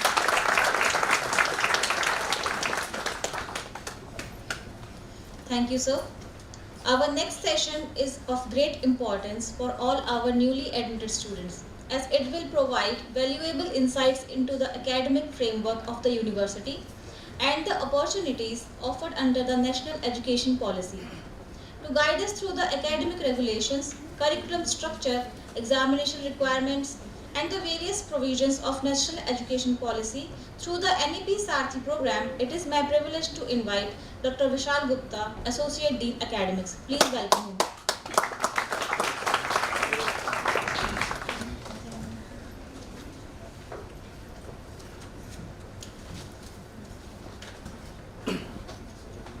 नमस्कार दोस्तों, मेरी audience ही नहीं है तो मैं बोलूं किसके लिए. नमस्कार दोस्तों, अभी भी थोड़ा कम है. नमस्कार दोस्तों, make the howl live actually. I know आप लिसनिंग मोड में हैं तो थोड़ा बुलवाना चाह रहा था कि थोड़ा सा वोकल कोड आपकी भी रिलैक्स हो जाए. With this, since I'm getting a push के साथ थोड़ा छोटा करना, तो I will try this. First of all, good morning, Director sir on the dais, dignitary on the dais, of the dais, parents, and dear student. I, Dr. Vishal Gupta, Associate Dean Academics, am given the responsibility to guide you through the curriculum structure of your program. And since there is a demand, I will try myself to be precise and concise as much as possible. Please, I welcome back. I welcome you to Netaji Subhash University and Technology with the motto that equipping you for success in your career and life. And to just add on, we were made part of NST in the year 2020 as its East Campus. Prior to that, we were AIACTR, Ambedkar Institute of Advanced Communication, Technology and Research, and I promise you, I assure you that we are having a good name of it. Meaning in the sense that if you just put someone that you study in Gita Colony, you will find people, they will tell you that, oh, you are studying in AIACTR or Ambedkar? Yes, that is your own Ambedkar. That is now an SUT East Campus. So you can take pride in that yes, you are the part of that family. Let's start with the vision of the university.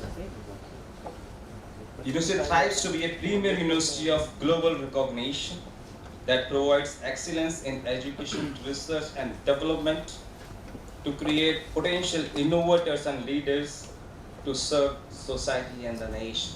And for this vision, we are just trying day in and day out, and we hope that now with the support of you all, we will make this even better.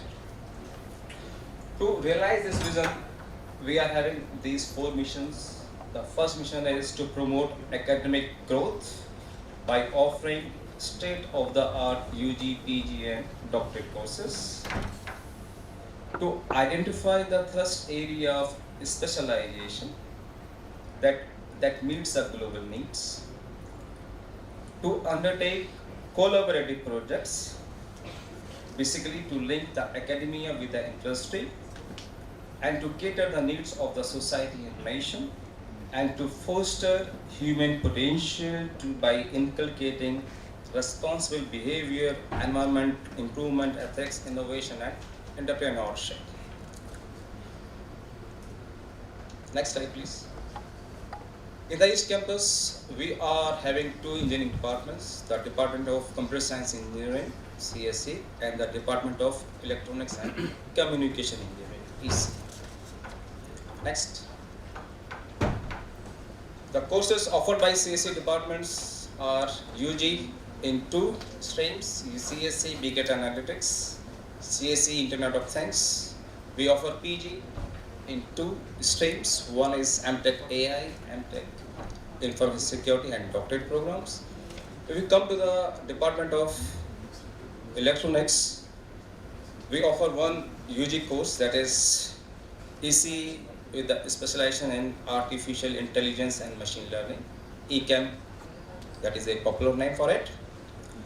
We offer two PG in EC, that is MTech in VLSI and MTech in Digital Communication, along with the doctoral courses. Next slide. NEP. This is a new education policy.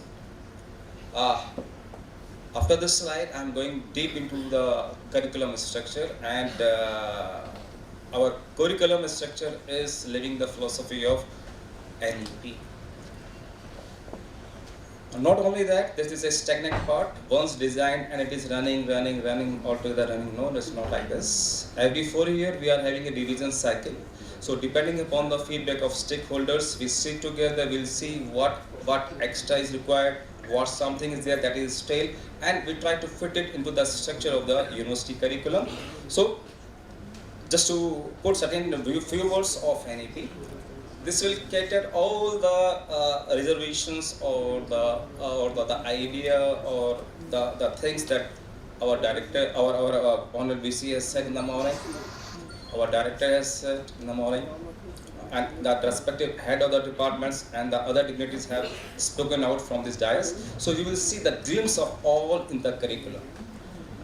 The NEP curriculum that we have over here, it talks about not only on the mental but as well physical strength as well. It is not only disciplinary to the discipline you are in, but it talks about multidisciplinary.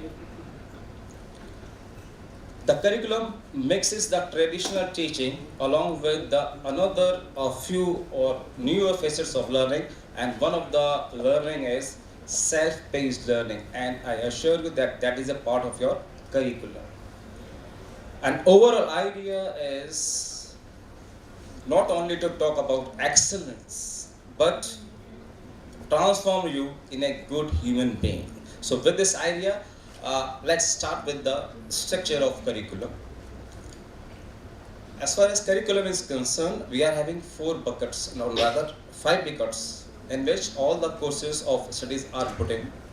The first bucket is the departmental core courses. As the name suggests, it is the course bucket of courses that caters to the department in which you are taking admission. That's in this case the Department of Electronics and Communication. And these courses are designed to establish a strong academic and technical foundation in the chosen discipline. Next. This category of courses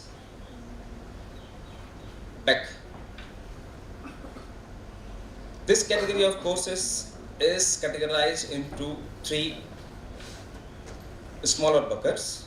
The first one is discipline-specific core courses. As the name suggests, these are the courses that are specific of your chosen stream. Next is the sense of interdisciplinary aspect. So this is the interdisciplinary core courses, and as the name suggests, over here you will have the field and content of the other engineering areas and the skill enhancement courses, and the idea for these courses is to boost employability. Next. Next bucket is the courses of elective courses, again to give a provision for the student to pick and choose the subject of their liking, of their interest from the given set of courses that we have in the curriculum. So this is basically to supplement the curriculum along with your natural discipline. And this particular category is categorized into three smaller categories. One is discipline specific elective, the interdisciplinary elective, and then the multidisciplinary elective. Right? Next bucket of courses is the foundation core courses. Basically, these are the courses that are there to enhance the knowledge in sciences, humanities, social sciences, and basic engineering principles. And this is mandatory and common to all the streams of UG courses. This particular category of courses is again partitioned into four subcategories. One is Science and Mathematics Foundation Core courses, for which Mr. Shantanu Das will be handling it. He has just introduced you that in the curriculum you are having 3 courses of mathematics. Then we are having interdisciplinary foundation core courses. Then ability enhancement courses. Basically this is the course that is towards the proficiency in Indian languages and English, and yes, as a moment before sir has rightly said, not only technical content that you have, you also have the expressive power to it. If you are not able to express it, maybe you are not doing justice with your capability to groom this. We are having this course, and this is ultimately giving you a good exposure, communication skill, and better chances of employment. Then we have the community engagement and services courses. It is just to imbibe in you people the responsibility you have towards the society, so that you can associate yourself with the society and try to find out solutions that can help the society at large. Next bucket is the value addition courses. Basically, these are the courses that are there for the holistic development of the students, that are aimed at instilling humanistic, ethical, constitutional values in the students, and they emphasize the importance of universal human values such as truth, righteous conduct, peace, love, non-violence, etc. And the idea is clear: by integrating these dimensions into curriculum, WACS contribute to formation of social responsible, morally grounded, and well-rounded individuals. The last and the fifth category of courses is the summer internship and research project dissertation category. Here, this category is just to put your theoretical knowledge that you have obtained into the practice. And for this, you are required to go for certain internship, research project and all. And you can work with a company, industry, organization to engage yourself in this. And as your head of the department shared with you in the morning, there are a number of projects that are running in the department. So there is an opportunity that if something or everything is matching as per your talent, requirement of the chosen ones, and need of the projects, you can have the internship with those mentors in-house as well. Right? And the objective of this kind of courses is to give the hands-on exposure to the real-world setting, finally, that you are going to put in after getting this degree. Next, the important part. Up till now, I was giving you the idea of curriculum structure and all the things about the curriculum. Now, this is the certain facts and numerical that you have to have in your mind, and these are the facts for the degree requirement. And now I am sharing these details for the UG courses. For each BTech program, it comprises of basically 172 credits, and a student to be eligible for obtaining the degree has to secure at least 164 credits and a minimum CGPA of 5. Right? When I say comprise 172 credit, it means that we are having a policy in the NSUT that every semester you need to register certain courses, and every course, depending upon its nature, has got certain credits. So requirement is you have to register for at least 172 credit courses, and out of these 172 credit courses you have to earn at least 164 to be eligible for the degree. Apart from this, certain requirements are also listed. Please have a look into that. I have spoken about the first one and second one. The third says that a student has to successfully pass all the VAC courses, value-added courses, and they are 3 in number. The student has to pass 8 credit Project 2 course, that is run in the semester 8. Project 1 4 credit course in semester 7. Training 2 credits offered in semester 7. Community internship, the mandatory part, that is of 2 credits. All in all, the student has passed for CC plus CC combined for at least 120 credits. So if you just look into your curriculum that will be shared as and when there is a need for you, you will find that there are 80 core courses and 40 foundation courses. So these are compulsory courses part, and one course of 2 credit, that is community internship. So 80 plus 40 plus something. So this is the idea of your curriculum. And just to give you the idea what is the difference between registered 172 and obtaining 164, it says that if a student has registered exactly in 172 credits, he can go more within the limits that will I speak later on, but at least 72. So if I just take this line that if a student has registered for exactly 172 credits, they may fail. Maybe there are certain odd chances. They may fail into up to 2 courses of any type. It can be FC, CC, ED, EI, EF that I have talked about earlier, and with a combined credit of 8. Means 172 registered, you can fail in 2 of them. But again, not all the things that of your choice. There are certain buckets in which you can have a relaxation of it. But in all, you can have two courses of 8 credits to be relaxed out. If it is making 164 plus CGPA of 5, you are eligible for your degree.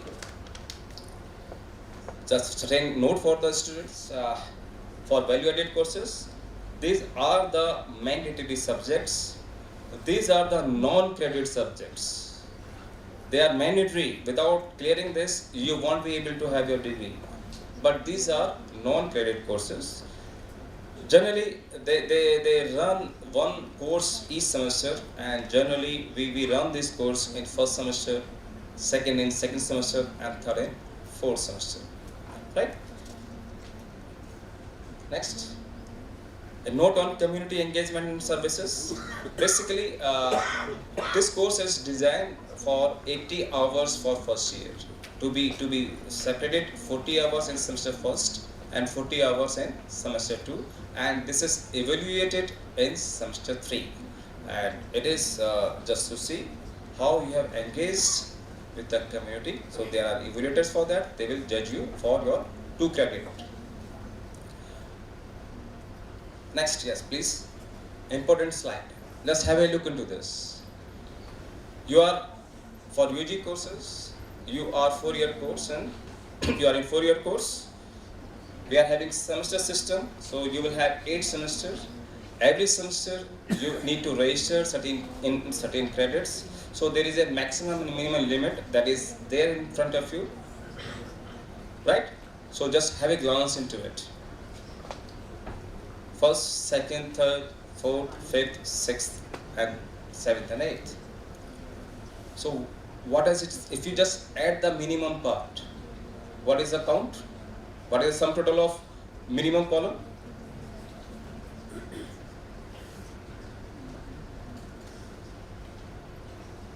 What is the sum total of minimum column? Yeah? Mathematics. Pardon? Are? Pardon? That I'm here just to give the answer. Prove me wrong. Yes? Get me the sum total of it. Sir, I'm asking you, what is the answer? Not, it is not 164 or 172. Yeah. Hey, what is the sum total of it? Hello, good morning. 132. Now try to understand. So minimum is basically these are the compulsory part, right? Now you have to make it towards 172 at least. Here is the role of your electives. You will combine this 132 plus your electives to make it at 172. Right? If you look into the 4 semester, up to 4 semester, minimum and maximum are fixed. What is the takeaway? Up to second year, up to 4th semester, all the courses that are there, they are mandatory. You have to register in all the things that are in offering. So minimum and the maximum are the same. Clear? 5th onwards means 3rd onwards, there is a difference in minimum and maximum. Right? So here you see the glimpse of your electives. Certain part that is minimum mandatory, and then you will add on. According to the buckets given, you will pick up the courses of your liking, and keeping in mind that up to 8th semester you have to register for at least 172 courses. First thing. Second thing is the maximum part. What is there for? It is not like that in the 5th semester itself you are going for 10 elective courses. No, it's not like this. There is a limit, and this limit says that in that particular semester, say for 5th, you can register for at most 28 courses. So, getting this part? 16 is the minimum in 5th, 28 is the maximum. Coming out a difference of 12 means you can opt for at most 3 more courses. Right? First part. Second part is there is a chance sometimes that out of certain odd situation or due to certain unresponsible behavior of the student, a student is not able to clear a particular subject in the scheduled time. So it has to be registered in the next chance, as and when this is given to you. So this part also caters that 16 is a minimum part, your elective parts or any backlog that you have earned, that is also part of 28. Miss, for all the things included, mandatory parts, elective parts, backlog parts, for that matter, for 5th semester, the enrollment for the registered courses cannot go beyond 28. And in that light, you have to read for all the other semesters, right? Just for an idea, right? For PG courses, yeah, it is 2 year courses, 4 semester courses. Here, the credits are 80 and all the credits are mandatory, right? Along with this, next, please, return. Back. Along with this, there is a component of internship, and that is after first year, right? So you have to go for at least 6 weeks of internship as far as PG people are concerned. That is a part of your curriculum, and this part is mandatory. Next. As I have just said that your curriculum is a blend of traditional learning along with self-paced learning. So we promote our students to go and take electives from the NPTEL, the online courses, but with a cap. A UG students can take at most 8 NPTEL courses throughout its study, and for UG this cap is 4. So out of the given things, out of the required credits, you can enroll a maximum of 8 NPTEL courses for UG and earn credits from there as well, if you wish, right? Next, promotion rules, very important. Just have a look into that. So, as far as promotion is there is no restriction from odd to even semester. Means every year has got 2 semester. Start with the odd semester that you will be in first semester, and then the even semester. So you will be passing through into second semester with no conditions, no barrier. Means odd to even, there is no promotion rule. Everyone will go from first to second.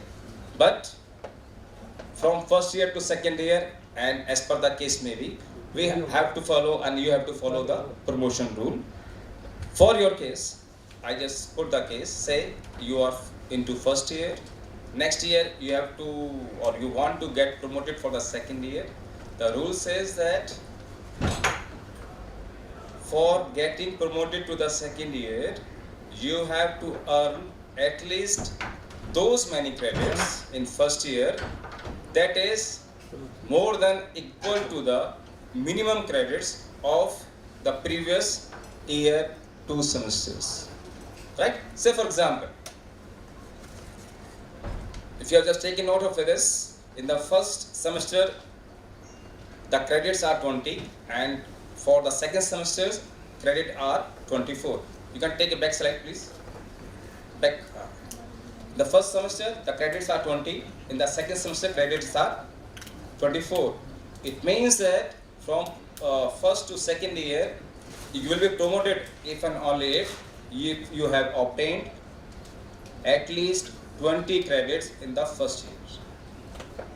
Clear? Please take care of that. Right? Keep a track on your credits and all. Next. Next. Change of branch. Yeah. But there are so many rules for this. First of all, there should be a seat vacant for it. Right? If your seat is vacant, then this is filled on the basis of your original JEE score. The supernumerary category students are not a party of it. Any student who was ever found in any of the indisciplinary actions is not a part of it. And these are basically the quota wise, right? So if a seat vacates in a particular quota, then this is filled with a student of that particular quota only. And this kind of information or chances of vacant set is there. It is well displayed by the notices on by the university, and we are having a university management system. You are a part of this, and you will have notices, instructions for this as and when there is any, right? Attendance and detention, yes, we follow strict detention policy. As madam has also said in the morning, Dr. Sunita, you have to have in aggregate 75% of attendance minimum for a particular course, and this course may comprise of theory courses, tutorials, practical or whatever. All the components combined, your attendance in that particular course should be more than 75%. Otherwise, you will not be allowed to sit in the end term examination of that particular subject or course, right? Please have a look into that. You can track your attendance regularly with the UMS portal that I'm telling you. If somehow you are having that certain mistake is there, you were there, but a teacher has somehow put you absent over there. So you can talk to your faculty regularly, and you can have a real-time track on your attendance. It is not a surprise thing that at the last of it, you are given that you are only this percent or you are only this percent. You are having a regular track of this. So please take care of this kind of things that are there for you. Next. Next. Please, next. Now, this is the important component for you. That is the departmental timetable and registration committee. That is DTCRC in short. So I have spoken about so many subjects, so many bucket of courses, so many credits, and so on and so forth. Right? And every semester you have to go for registration of this subject now to facilitate you students. We are having this kind of arrangement in the department that is called DTCRC. And currently, the DTCRC of EC department is headed by Dr. Avinash Kumar. वो यहाँ नहीं है, वो कांवड़ यात्रा पे गए. Maybe मैं उम्मीद करता हूँ कि उनकी होली ब्लेसिंग का कुछ पार्ट हमें भी मिले, आपको भी मिले. जब वो आएंगे तो आप मिलेंगे उनसे. The other two members are Dr. Dinesh Raheja ji. He's there. Sir, if I request you, please see his face. Right? And with him, we have Dr. C.S. Anita ma'am. They are very important people for you throughout your journey, and as long as they are here as a part of DTCRC, you have to take their advices and instructions well to have your journey a easy sail through, right? So this is as far as academics is concerned, but here not only academics, there are certain allied requirements as well. Say for example the bona fide, the scholarship part, and so many other things. For this, we also have a full-fledged academic cell in the department, and I am Dr. Vishal Gupta, is in charge of that academic cell. With me, my deputy or my colleague, Dr. Bharti Nagpal is there. She is a deputy of academic cell. Along with this, we have Mr. Amarnath Sharma ji, SO, Mr. Mukesh Kumar,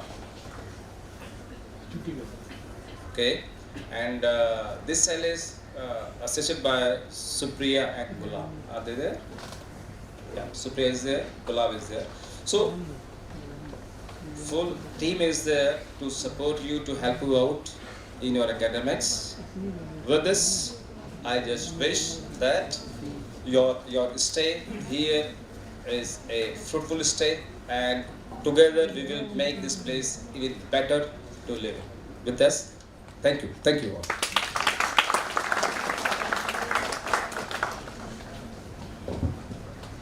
Thank you very much, sir, for your informative and insightful presentation. Our next session will acquaint our students with two important aspects of their academic journey at NSUT: the examination system and the innovation and entrepreneurship ecosystem available on campus. To guide us through the rules and regulations of the examination branch, followed by an introduction of Incubation Center and the opportunities it offers for innovation, startups and entrepreneurship, it is my pleasure to invite Professor M. Gangadhar Appa. Please welcome him. Thank you. So now it is actually nearing to lunch time. So I will take as little time as possible, and at the same time I would like to convey maximum information. Okay. So I am going to talk about examinations system in our NSUT, Netaji Subhash University of Technology. East campus, main campus, west campus, examination system will remain same. Okay. So overall controller of examinations is Dr. Kushil Kumar Saini. So he is at the main campus, and the rest of all, basically I am introducing my team. These are all basically associated with East campus. Okay. So examination cell East campus is functioning for majorly from room number C302, and center superintendent is myself, Professor M. Gangadhar Appa, and then we have a deputy center superintendent. He is actually backbone of our Dr. G. Vedabhushan ji. So he is working for a long time with examination cell. He's having all experience. Okay. So he is with us as a deputy center superintendent. And then very senior faculty, one more senior faculty we have Dr. Dinesh Kumar Raheja ji. He is also deputy center superintendent associated with us. And then there is a staff, Mr. Mukesh, Mr. Sandeep, and then Mr. Bablu, and then Pooja. I think nobody is available, they will be busy with some work. Okay. So the examination cell East Campus, one thing is you have to take into consideration there is an academic calendar which you can download from notice and circular of UMS portal, University Management System portal. In this everything is mentioned. About especially about more number of columns you can able to find out here about examinations only. Right from conduct of mid-semester, internal evaluation, and then end-semester examinations. And there is a specimen is provided for theory subject. There will be two types of subject. One subject is theory with tutorial component, and second type of subject is theory subject with practical component. For example, you can able to see there. So this mathematics is a first what is the subject you have? So this is mathematics. You can able to see here 310. That means it is not having practical component. So you can find out in the curriculum accordingly. So some of the subjects will be having practical component of 2 hours. Okay. So there is a right side. There is a annexure is provided. It's a basically academic calendar for your particular semester. That is odd semester of 2026-27 batch, and it is even commencement of classes is also mentioned. Everything is mentioned in this. Be particular about your this academic calendar. So it will run, everything will run as per the academic calendar, unless there is very major any issues rises. Otherwise, we will strictly follow this academic calendar. Correct? Next slide, please.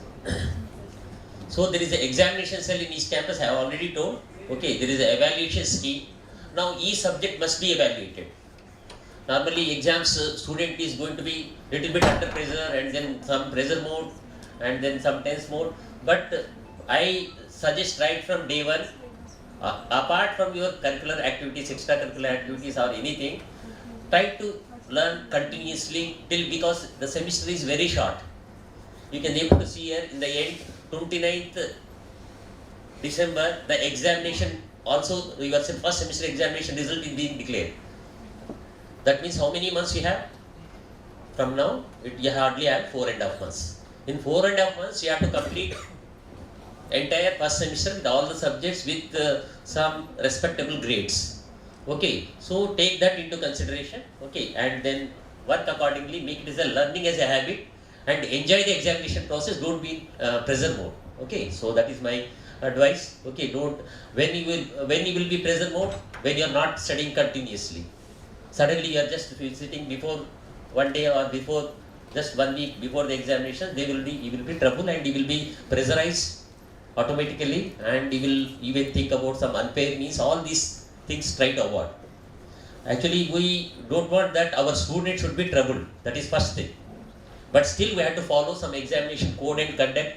That is very, very important to maintain the decorum, and then we have to follow some strict rules. Okay, so keep that in your mind. Okay, so in that basically now what I am talking about, this evaluation scheme we have. Evaluation continuous assessment is 30 marks. That is in the hand of teacher. Every teacher is having a marks component of 30 marks. Entire semester is going to assess you with the help of some tutorial test or lab based test. Okay, that schedule also I will notify in the next slide. Okay, so for continuous assessment there is a 30 marks, and then we have a mid semester examination 20 marks. Every component is important out of 100 marks. Don't take it lightly. Okay, mid semester your grades will be automatically, it's a relative grades. So accordingly your CGPA and then SGPA and CGPA is going to be affected. So ensure that you are taking care of these things. Okay, and then we have end semester examinations, which is every subject for 50 marks. This is under new education policy. Some time back Dr. Vishal Gupta also told about this. Okay. And then we have examination dates for mid-semester C. Arrow marks are there on the right side. So there is a mid-semester examination is predefined. You can able to see that is what is the date. Can you enlarge the date little bit so that students can able to see this one right side. So it is in the whatever that we have written here, but it is there in the academic calendar that we are writing there. Okay, that is from 21st September. 21st September is how many days away? Hardly 45 days away to give for your mid-semester examination. That is also matters. Every component will matters. Okay. And then we have end semester examinations on, okay, so on end semester theory examination, 2011 onwards it will start, 2311 to the lower slide, okay, you can able to refer, and then 2311 to 9th one, okay, you have a end semester examination schedule as per the unity. This schedule is not for your East campus only, that remember, everywhere it is, all the campuses it will remain same. It's a university curriculum, university examination stream. Okay. Then next slide, please. Then we have a again I am talking about this particular duration of exam. So duration of exam will be for this duration of exam. Okay. Continuous assessment. This is over. Continuous assessment anyway. So you have, it is scheduled, okay. So continuous assessment also there is a assessment, okay. So assessment from 7/9 to 11/9, you just show this side, okay. For practical test, it is mentioned there, and again it is from theory, okay. Tutorial based upon practical test. These will happen in the class itself. For theory, you will be taken some test, some particular instructor, particular teacher is going to take some test, okay, some continuous assessment, okay, in the class itself. And the lab test is also in the lab itself. How many marks for it is? 30 marks for the entire semester. There is also some components, okay. There is also time periods are there, okay, from 7/9 to 11/9, and second will be from 12/10 to 16/10, correct? So 16th October. Next slide, please. So duration of exam. So this duration exam will be there is a mid-semester examination for 1.5 hours, and then for end semester examination there is a 3 hours exam. Okay. So for continuous assessment, okay, happens along the regular courses. That's already told. Okay. So it is if the subject has a lab component, I already told in the previous slide itself. This one in the lab itself, the exam will be conducted for internal assessment. So next, NSUT exams at NSUT admit card. So admit card is mandatory for mid-semester examination as well as end semester examination. Don't come without any admit card. Ensure that you have to physical copy admit card you have to bring to give the exam. Okay. So admit card for end semester is different. Admit card for mid semester is different. And there will be admit card will be given to only those students will be released to. We will have a NSUT login ID will be provided. From your login ID, by using login ID, your particular personal login ID and password, you can able to download your admit card. Okay, so in that admit card there will be several instructions. Go through those instructions, and admit card will be released for those who the students having attendance of above 75%. Okay, 75% or above. So you have to ensure that already again can be made by associating academics. Okay, and then admit card of mid semester is not valid for end semester. At the same time, end semester. Even current semester is not valid for every time you have to before the examination, and even before the examination there will be a schedule, tentative schedule. There should not be any clashes. So that's why you can access those schedule, tentative schedule. If you have any clashes, anything, you can able to report to a concern. Okay, and then the final date sheet will be released. So though there will be tentative date sheet and final date sheet. So admit card. So this is all the students without admit card not permitted to take the exam. Okay. So general instructions for the students. So it is very general instructions. These general instructions will be there listed in the admit card as well. Okay. The student must the student must be seated in the respective examination hall before 20 minutes of the commencement of the examination. This is very important. Okay, so don't take that if your exam is starting at 10 o'clock, you are coming at 10 o'clock 1 minute, 10, 1 or 10, 2. So you are not late by 1 or 2 minutes, you are late by 21 or 22 minutes because you have to be seated before 20 minutes. So don't argue that just I am 1 minute late. So we have to, already I told we have to follow some strict norms so that all the students should have get equal benefits.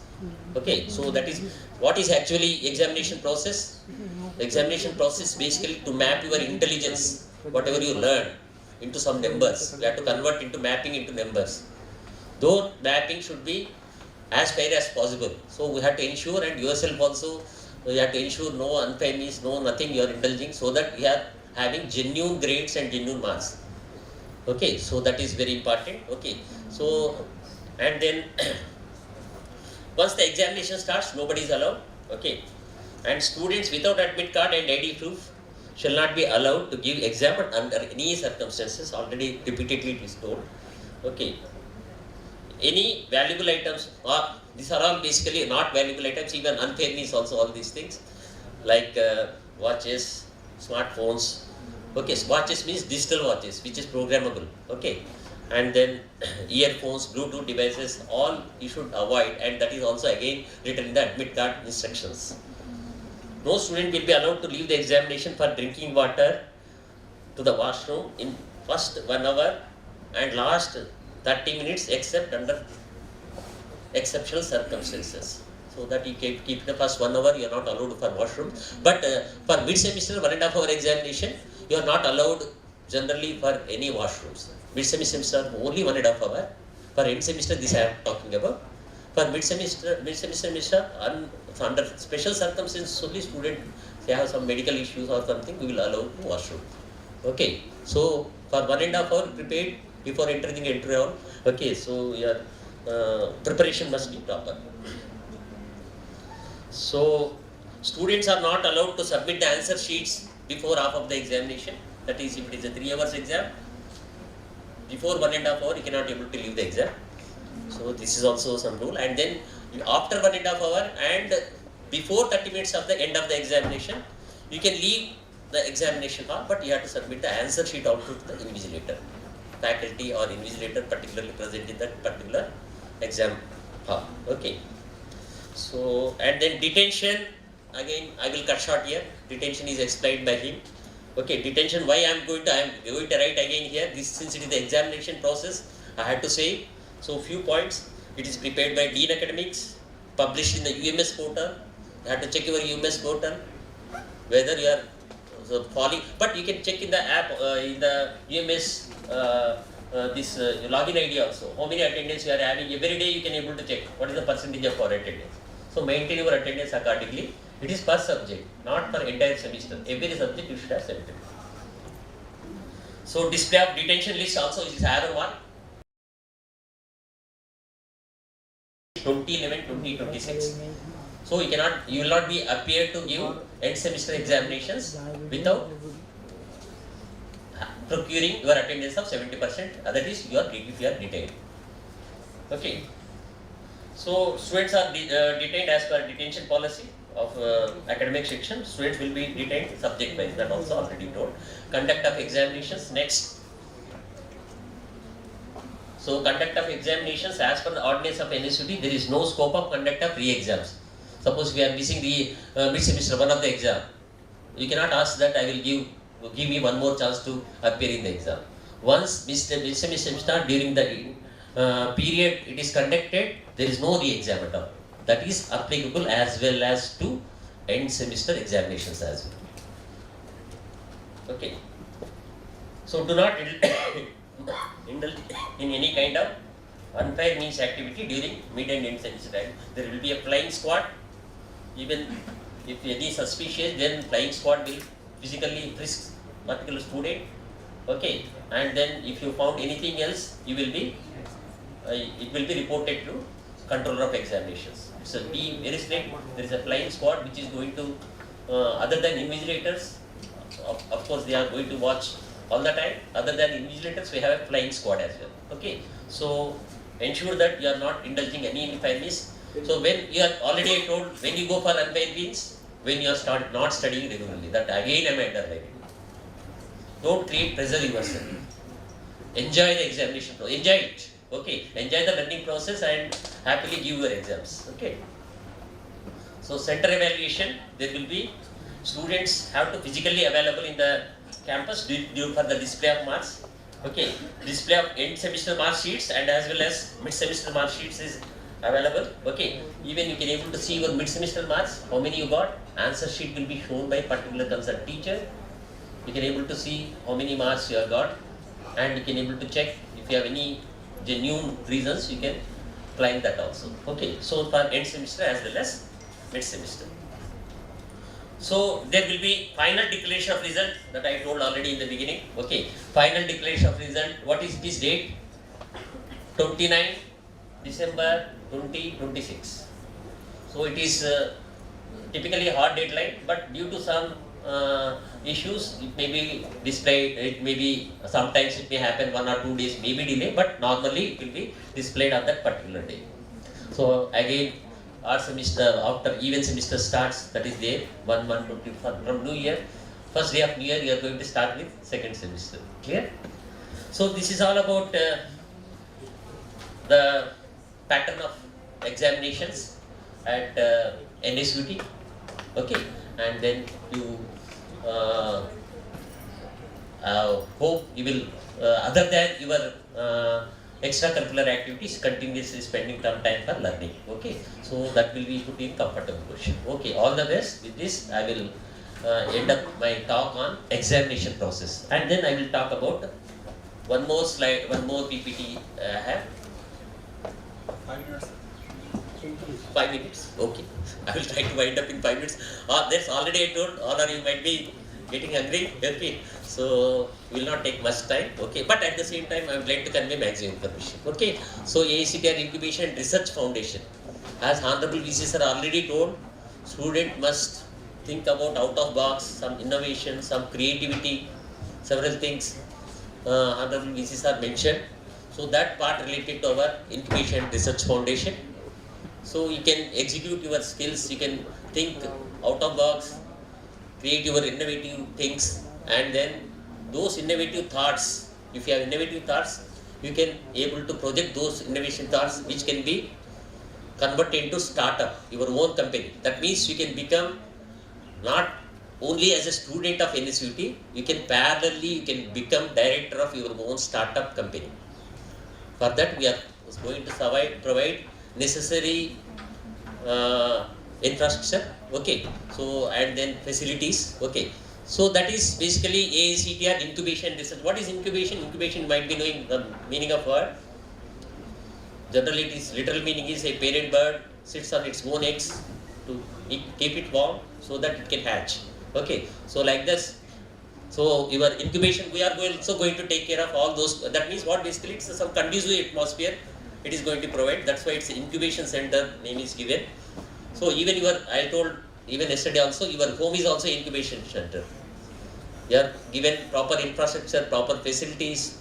Your parent provided with the providence and you too, so that you can able to excel, you can develop, and then you can do what you wish. Okay, so like that we have an incubation cell to support your innovative ideas, to support your thoughts. That thoughts we will assess whether those can be converted into business proposals or not, startup or not. Okay, so there are some main objectives. Quickly go through. To promote culture of innovation among the students, mission to nurture innovation, promote entrepreneurship among the students. That means basically not only you don't become as a job seekers, you can start your own company, you provide employment to others also in your company. Okay, so that platform you can able to get with the help of this. If you have really genuine and worthy ideas, you can come up, and then I will show in the next slide what is that process also. We provide funding, mentorship, infrastructure to the incubates, offering support environment for idea to startup transfer, from idea to startup transformation. So your ideas will be, we are going to nurture to how your ideas will be converted to startup. To bridge the gap between academic innovation and real world problems. So you have to always think about society problems. So you can contribute yourself because a lot of things you are taking from the society. Even you are taking this, sitting in the auditorium, sitting in the, using the light, everything is somebody is innovation, taught innovatively and produce all these things. Even you are using a computer, that is also some innovative idea of some person. So we can able to give your innovation thoughts also to the society. So that you can able to justify yourself that you have some contribution. Okay. And stages of incubation, I will spend a bit more time on this. Rest of the slides I will give overview. Okay. So there is a big spark. This event will be organized by AICTR IRF and it will be advertised properly in social media and communicated to the students. Okay.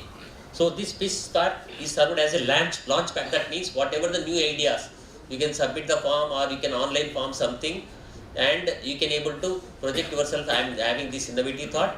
I want to explore myself.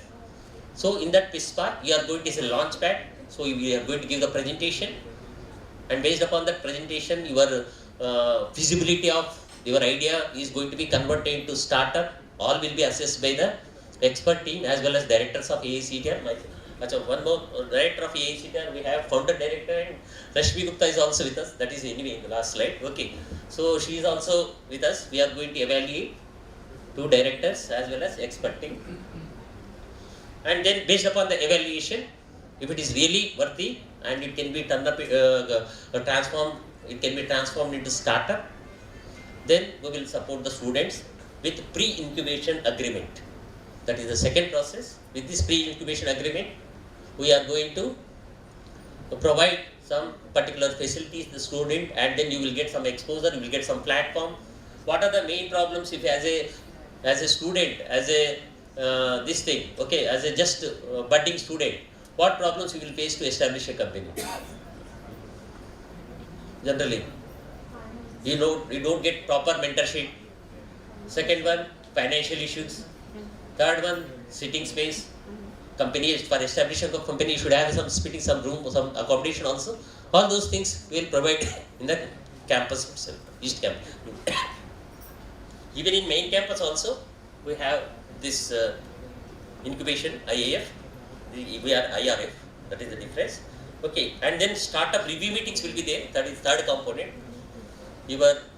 What is the work, whatever you are doing under startup, what is your work? And it will be evaluated and minimum viable product can be decided on MVP. MVP means your thoughts can be converted into product which will be useful for the society. So minimum viable product.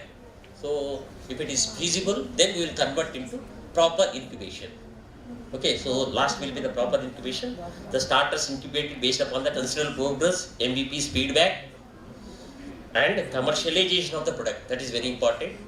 Okay. To provide effective ecosystem, necessary funding support, this I have explained, and infrastructure for sitting space and all those things. So benefits of, next slide please. Benefits of, some few benefits you can quickly go through this. You will reduce the startup risk. If you are going to start up, you will worry about whether it is successful or not. So that you will proper mentorship, you can avoid that. Okay. And then affordable setup, that means you will be given office space for your company. Okay. So and then accelerated growth. The growth will be accelerated with the help of your particular your efforts also. That is very important. Okay. In consultation, you can consult faculty also further. Okay. Even faculty can also be part of this incubation. Okay. And then investor access, you get connected people. That means you will get some link. Okay. Once you enter into startup, you will access various startups and you can participate some events and all those things. And learning opportunity and builds confidence and network. Next please. So these are the few startups we have. Just I have taken few startups. The company name is, you have to register with company. Once you are named the company, first name of the company is Upright Care India Private Limited. This is a company student has established at our East Campus. Okay, and this purpose of this also I mentioned, to make a smart blind stick with GPS tracker and an affordable price to the blind and deaf people. Okay, so Dragonfly is another startup. Okay, so we can able to read, okay, provide AI based drones to even assess the pollution levels in Delhi, and even this data can be supported for Delhi Meteorological Department, something like that. Okay, and then your first job is also one more company established by the students, and that means they will provide necessary inputs to get better job. Okay, and then FinAI, financial AI, in financial domain how AI can be implemented better. So that is the concept of that particular company.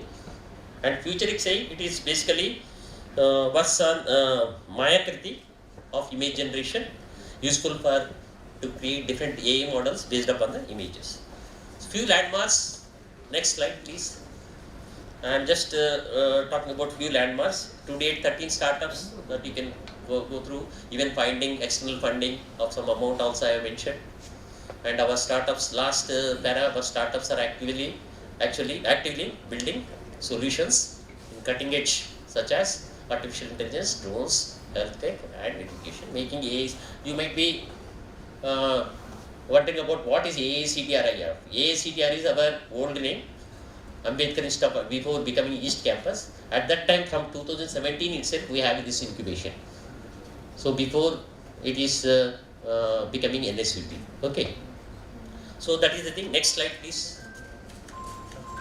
So we have a team of AICTR IRF. I already told, we both are directors.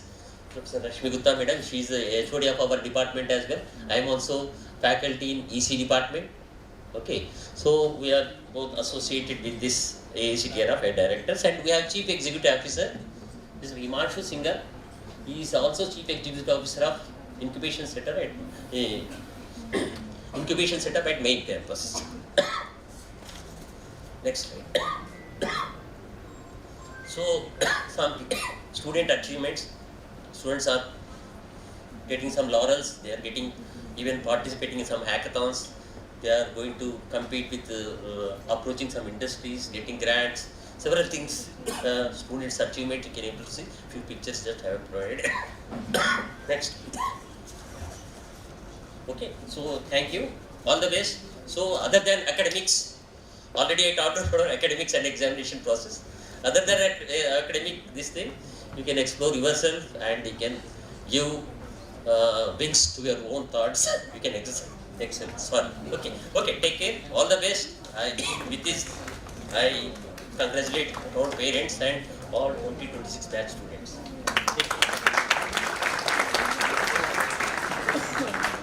Thank you very much, sir, for your informative session. Now some good news. Not everything here is about exams. To introduce students to sports, NSS, physical activities, and various student clubs, I invite the Students Welfare Officer, Dr. Ram Shangar Rao.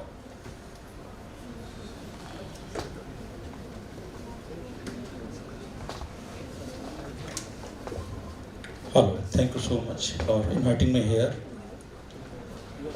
Just I want to here to talk something about the different type of facilities, which we are providing at this campus. We know that you are feeling hungry, but still you are listening all the lectures very patiently. So thank you so much for listening all these lectures. And I would like to request, please listen few minutes more to us, please.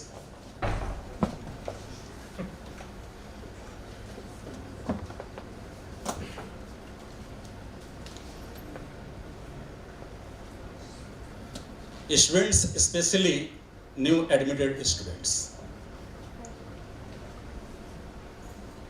they have completed their 10th, then 10 plus 2, then cracked JAE, and now entering in the university.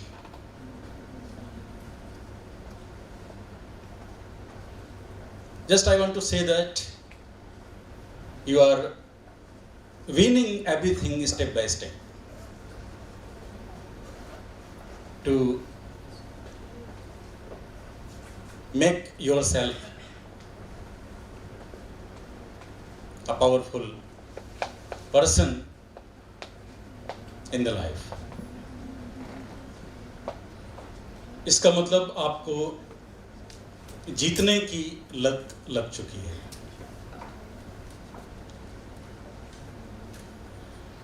लग चुकी है तलब जीत की, अब खुद को आग में झोंक देंगे। लग चुकी है तलब जीत की, अब खुद को आग में झोंक देंगे। ठोकरें कहती हैं मारा जाएगा, ठोकरें कहती हैं मारा जाएगा, हौसले कहते हैं देख लेंगे। तो whatever the steps you are getting to reaching here in this campus, this is your winning steps. So first I would like to say welcome to all of you in this campus. Honorable Director Sir, Professor R.K. Sharma, Professor Rasmi Gupta Madam, HOD ECE, Professor M. Gangadharappa Ji, Professor Vishal Bhatnagar, Professor Narne Singh, Professor C.S. Vinita Madam, Professor Aarti Jain Madam, Professor Prakash Rao Ji, Professor Santanu Das Ji, my dear officers, and most importantly, newly admitted students and their proud parents. I, Dr. R.S. Rao, with great pleasure welcome you all, the newest members of the NSUT family, to this exciting new chapters of your life. I am delighted to introduce you to the vibrant support ecosystem that exists at NSUT, especially at East Campus, to help you thrive both academically and personally. At NSUT, students' welfare is at the heart of our vision,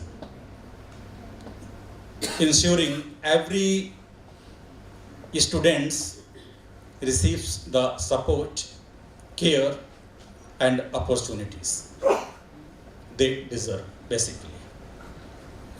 At central level, Dean of Students' Welfare, Professor Aarti M.K., holds the responsibility and is the key point of contact for students-related welfare activities and matters. At this institute, I, Dr. R.S. Rao, working as a Students' Welfare Officer, and Dr. Santanu Das is working as a Deputy Students' Welfare Officer. Dr. Santanu Das is here with us every time to handle all the students-related activities and services. So here basically let me take a few minutes to walk you through the various initiatives or activities and facilities available to you under the umbrella of students' welfare. Some facilities we are providing to the students at the central level, means you have to visit the main campus, and most of the other facilities, services we are providing at East Campus level. So, institutional welfare, this is a one type of important welfare section where we are providing different type of facilities like medical facilities. Our Dr. Harish Chand already told you something about the medical facilities. Here we have one more, counselor, Madam Asa Rani, especially appointed for counseling the students in any cases where students feeling, many type of difficulties regarding health as well as mental. Then here we have some special cells like SC, ST, OBC, women, and physically handicapped cells. Through these cells, we are providing each and every informations, each and every opportunities, each and every services to all those students who are seeking some informative information from the university. Then here we have students' life and co-curricular engagement section. College life is not just about academics, as you know that.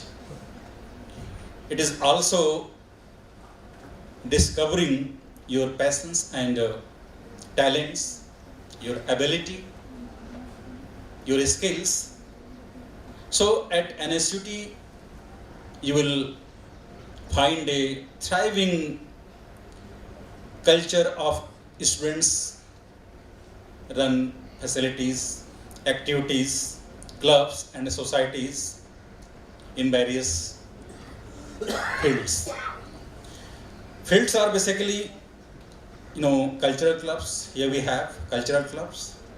Under cultural clubs, we have different sections like Ashwamedh is for Dramatics Society, Crescendo, the Music Society, Mirage, the Western and Classical Dance Society, Canvas, Fine Arts Society. So these are some very important societies under cultural clubs. Then we have technical clubs having some societies like Drone Society, AI and ML Society, and Algorithm Society. So these are some technical activity societies where we do some technical activity under these sections. Then we have literary and social clubs, including Junoon for photography, DAPSOC for debating society, and Prayas for social welfare, and Poetry Society for poetry and speeches. So these are the different sections we are providing to all the students where they can come and register. We are each and every year we are doing selection process. So under the selection process, you can apply for these societies, and once selected, then you will be given the responsibility to do different type of activities in the campus. Then also this students welfare section or Dean Students Welfare section providing some financial assistance as well as incentives to the students. छात्र वृत्ति सहायता एवं प्रोत्साहन course CBS PK. This is our incentive and financial assistance for the students, especially those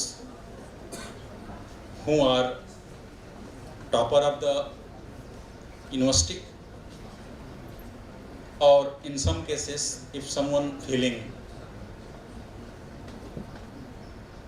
facing a financial aid from, if the parents are not providing properly, or those who are from poor section background. So university having different sections. So first section is talent incentive scheme. The talent incentive scheme provides incentives to students who are currently enrolled in the university and are the top scorers in their department, and to also alumni who bag exceptional ranks in competitive exams for higher educations like UPSC and other examinations. So in university providing some financial aid to those who are going to select for all these things. Then we have CBS PK FWS Financial Assistant Scheme, Financially Weaker Students Scheme. The FWS incentives is to provide financial assistance to financially weaker students who could not receive financial support under the merit cum means scholarship. If you are not getting any other scholarship and you are from poor background, especially poor weaker section of the society, then you can get some financial assistance from the university. Then other section we have reimbursement and waiver in case of death of earning parents. So university also helping those students in case their parents, earning parents is no more. So the death of parents, reimbursement is to assist students in the event of death of earning parents. So in those cases also university going to help to all of them. Then we have our next section, that is sports facility. I am the in charge of sports activity. Along with me, Dr. Santanu Das is the deputy in charge. And also we have Mr. Subhash Singh. He is the outsourced staff supporting us to provide each and every facility related to the equipments basically. So he can provide you all the things. Generally here in our campus we have some games, outdoor games. So gymnasium is there, that is under process. Some work is going on. One basketball court is there, one volleyball court is there, playing ground is there for cricket, football, volleyballs, athletes, and we have indoor games facilities, table tennis, chess, caroms, and other facilities. So these are the some sports activity that we are providing to the students. They can enjoy all these games and facilities at this campus. Then we have next section under this umbrella of the Students Welfare Society, that is NSS, National Service Scheme. I am the in charge of that NSS cell, and Dr. Santanu Das is the deputy in charge of NSS. So basically, under NSS, we are conducting different type of social services for the students, for the common people, and for the society, like blood donation camps, tree plantation drives, health and hygiene awareness, disaster relief awareness, Nasha Mukti Bharat campaign, celebration of national events, Voter Day events, and many more.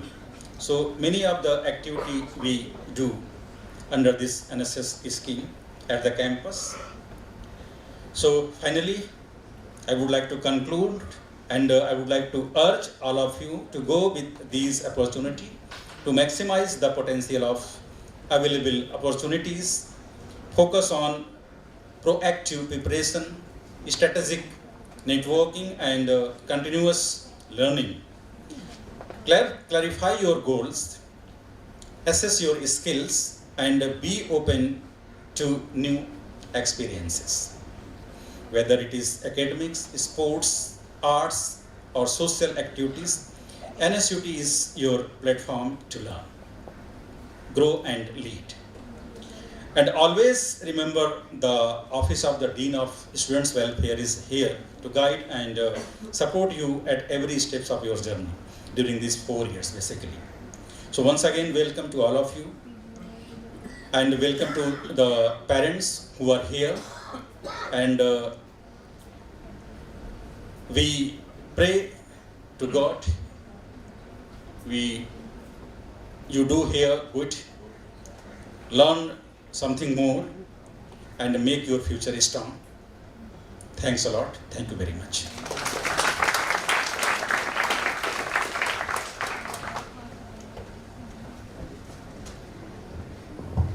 Thank you very much, sir, for your informative session. Now something very important. Creating a safe, respectful, and inclusive campus is our collective responsibility. To speak about the Internal Complaints Committee and awareness regarding prevention of sexual harassment, I invite Professor Rashmi Gupta.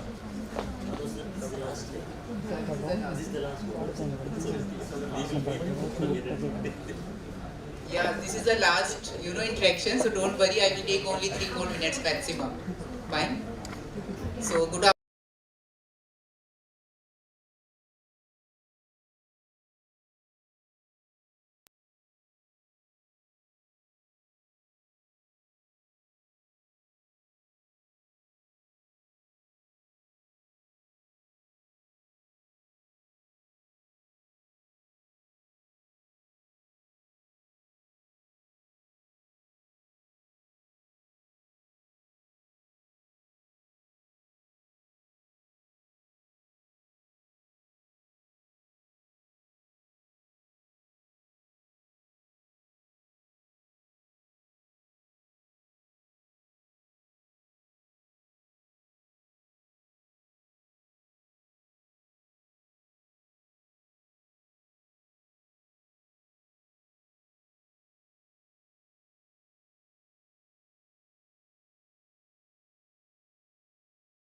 Is in the main campus. In the morning I told you she is the Dean Student Welfare. So on her behalf I am just telling you about the ICC committee. In this committee one person is from NGO also, and some students are also there. This is as per the guidelines of the POSH Act. So this committee is there to help you out. Next. So what thing or what harassment will come under this committee? I have mentioned few of this. So what is the sexual harassment? Number 1, unwelcome physical contact. Fine? Staring or inappropriate gestures. Someone is showing some inappropriate gesture to you, that also comes under sexual harassment. Online harassment. Someone is sending online messages or some photographs together. Then demand or request for sexual favors. Even some senior person or senior faculty is demanding something. So this is a serious, crime. Sexual remarks. No one can remark you in sexual remarks cannot be passed. Showing pornography, unwanted message or emails, inappropriate jokes, repeated unwanted invitation. If someone is giving again and again invitation, Facebook request, but whatever it is, the social media, so this is also comes under the sexual harassment. So what is the process? Like if someone is, I hope this is our students are very mature and they are know what will the result of these kind of gestures. So I hope that there will be zero tolerance is there for such kind of incidents. But still, if someone is suffering from these kind of gestures, then what is the procedure? The first thing is, like if someone is suffering, someone is not feeling comfortable, so I will advise that first you talk to HOD or your faculty member. If it will be solved at the departmental level, it is well and good. But still, if you feel no, I don't want to share with anyone, then you will file the written complaint in the sealed package to the chairperson of ICC. Clear? You have to file a written complaint in the sealed package to the chairperson of ICC. Then ICC committee you have seen, those members will sit and keep on doing all the inquiries, witnesses, everything will be confidential for the who have filed the complaint, and witnesses, everything will be confidential. This will be among the committee only. So this process maximum time is 90 days, 3 months. That committee can take 3 months to solve this problem. So within 3 months the committee will recommend its action, and that committee recommendation will go to the head of the institute. So within 10 days committee has to give the recommendation to the head of the institute, and head of institute will take the action based on the recommendation within the 60 days of receiving the recommendation. So this is the procedure. Next, last slide.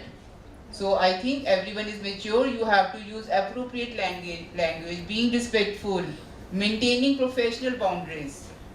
Don't use offensive jokes, being sensitive to diversity, respecting the consent of everyone. So be careful about all these things. So just this is a message. A safe campus begins with mutual consent. Thank you. Any question? I think in very short I have told you everything. So thank you. Wish you all the best.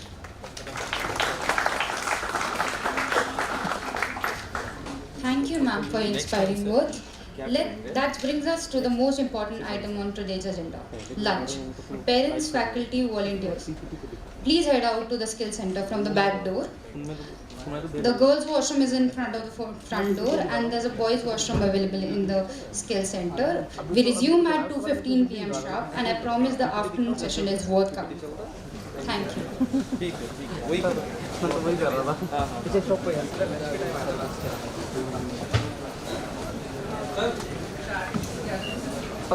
While you are taking the lunch, please maintain the decorum, please.